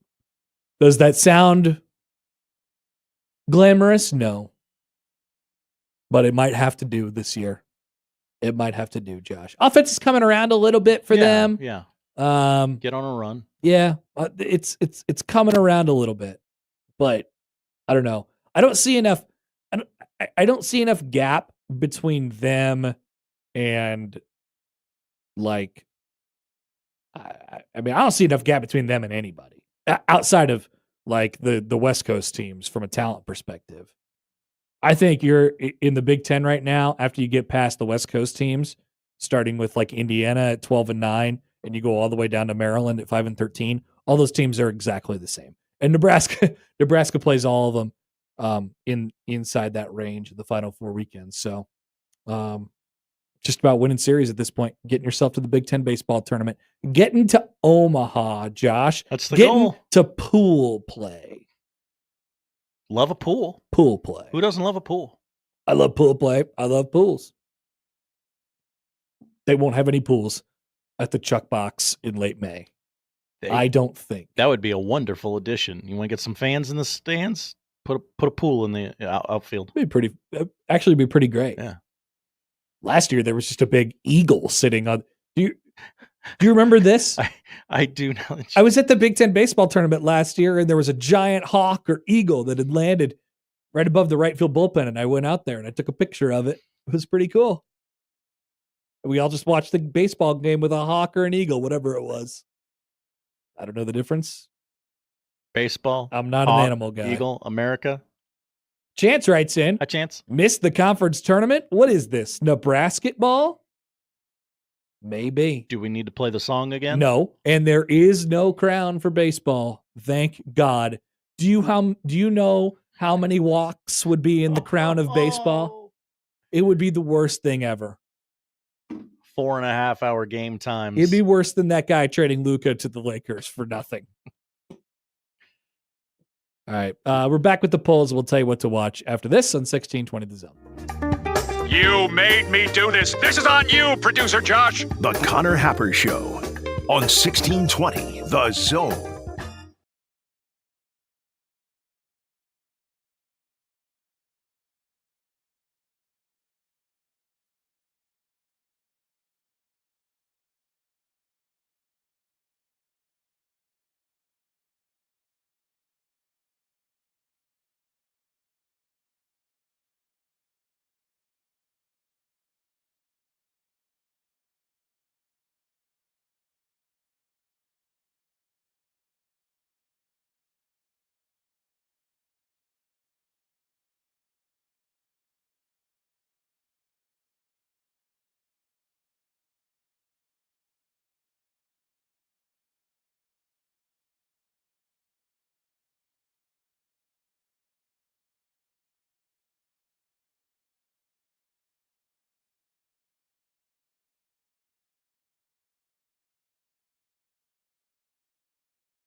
I've just seen a little bit of a layout for what we're going to see for the Husker games. Oh, really? Yeah, so this is Will Compton tweeted this out. Will Compton knows what's going on. Compton! Well, yeah, he's going to be there, I think. Oh, yeah, he's one of the team captains for so they're whatever gonna do we're doing. I'm not really sure. Oh, get ready. Okay. They're going to do the flag football, whatever the heck, women's flag football, and the Midland UNL All-Stars at 1. And then they'll do a kickoff competition, scrimmage, the first quarter of the scrimmage, strongest man competition, the second quarter of a scrimmage, quarterback shootout, where quarterbacks will throw footballs, I assume, halftime, and then there will be the John Cook Roping Roundup. Then there will be the third quarter of the scrimmage. Then there will be Husker Hands, Agility and Skill Showdown. Then there will be the Media Challenge. In talking to local media, I don't think that they've gotten a lot of bites on this, but we'll see. I'm excited. Nobody asked any of our guys, right? Not that I know of. Okay. Not that I know of. And then the fourth quarter of the scrimmage, and then they're going to race the fastest man competition, and then there will be a Wingstop wing eating contest to finish things off at the Husker games. So they've made this game that we want to get rid of longer. I don't. Is that what I'm being led to believe? No, I don't know. This would probably all take like 90 minutes or something like that. Let's go to the polls for today, Josh. Okay. Is the first sign of summer when the Southwest Chicken Wrap returns to Costco? You Costco guys got to tell me. I think it's when I get my mower out. Okay. But I like the it's one of the things. So summer has started for you. It has. Okay. 61% say no. Can you honk a plane? I read online that yes, you can. Some planes have horns. It has a horn to signal something to the ground guys. Okay. 71% are wrong. They say no. Idiots. And finally, did you buy a Powerball ticket from the CVS at 14th and Superior? No, I didn't. 90 someone did, though. 92% say no, but Okay. 8% say yes. Someone in that 8% might be a I millionaire. don't think it's more than one. Anyway, those are the polls, Josh. What are we watching tonight? We are watching the NBA playoffs for the rest of our lives. Only 2 games tonight. Yeah. Seems like you could probably speed this up a little bit. But we're bing-bonging at the Garden tonight. Pistons, Knicks, 6:30 on TNT. The Knicks lead 1-0. And then Clippers, Nuggets at 9 o'clock on TNT. Denver leads that series 1-0. NHL playoffs, 4 games tonight. What a reasonable number of games. The Canadiens are in our nation's capital to take on the Capitals at 6 o'clock on ESPN. Half an hour later on ESPN2, it is Game 2 between the Blues and the Jets. Jets lead 1-0. Game 2 between the Avalanche and the Stars at 8:30. Avalanche lead that series 1-0. And finally, 9 o'clock on ESPN2, Oilers at the Kings. We go to baseball. Padres Tigers, FS1, 5:30 first pitch there in Detroit. And then the Brewers and the Giants, 8:45 MLB Network. It's also your MLB TV free game of the day. It is not on national TV, but I would like to highlight Phillies Mets at 6 o'clock.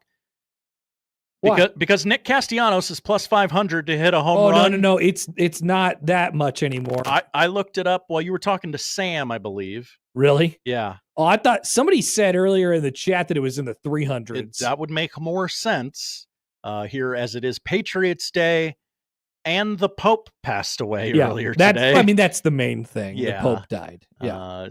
Conclave, you can rent that. It is not streaming anywhere for free right now. And finally, the Pope on Netflix, Patriots Day. There you go. Tragedy strikes on April 15th, 2013, when 2 bombs explode during the Boston Marathon. In an aftermath of the attack, Police Sergeant Tommy Saunders, played by Mark Wahlberg,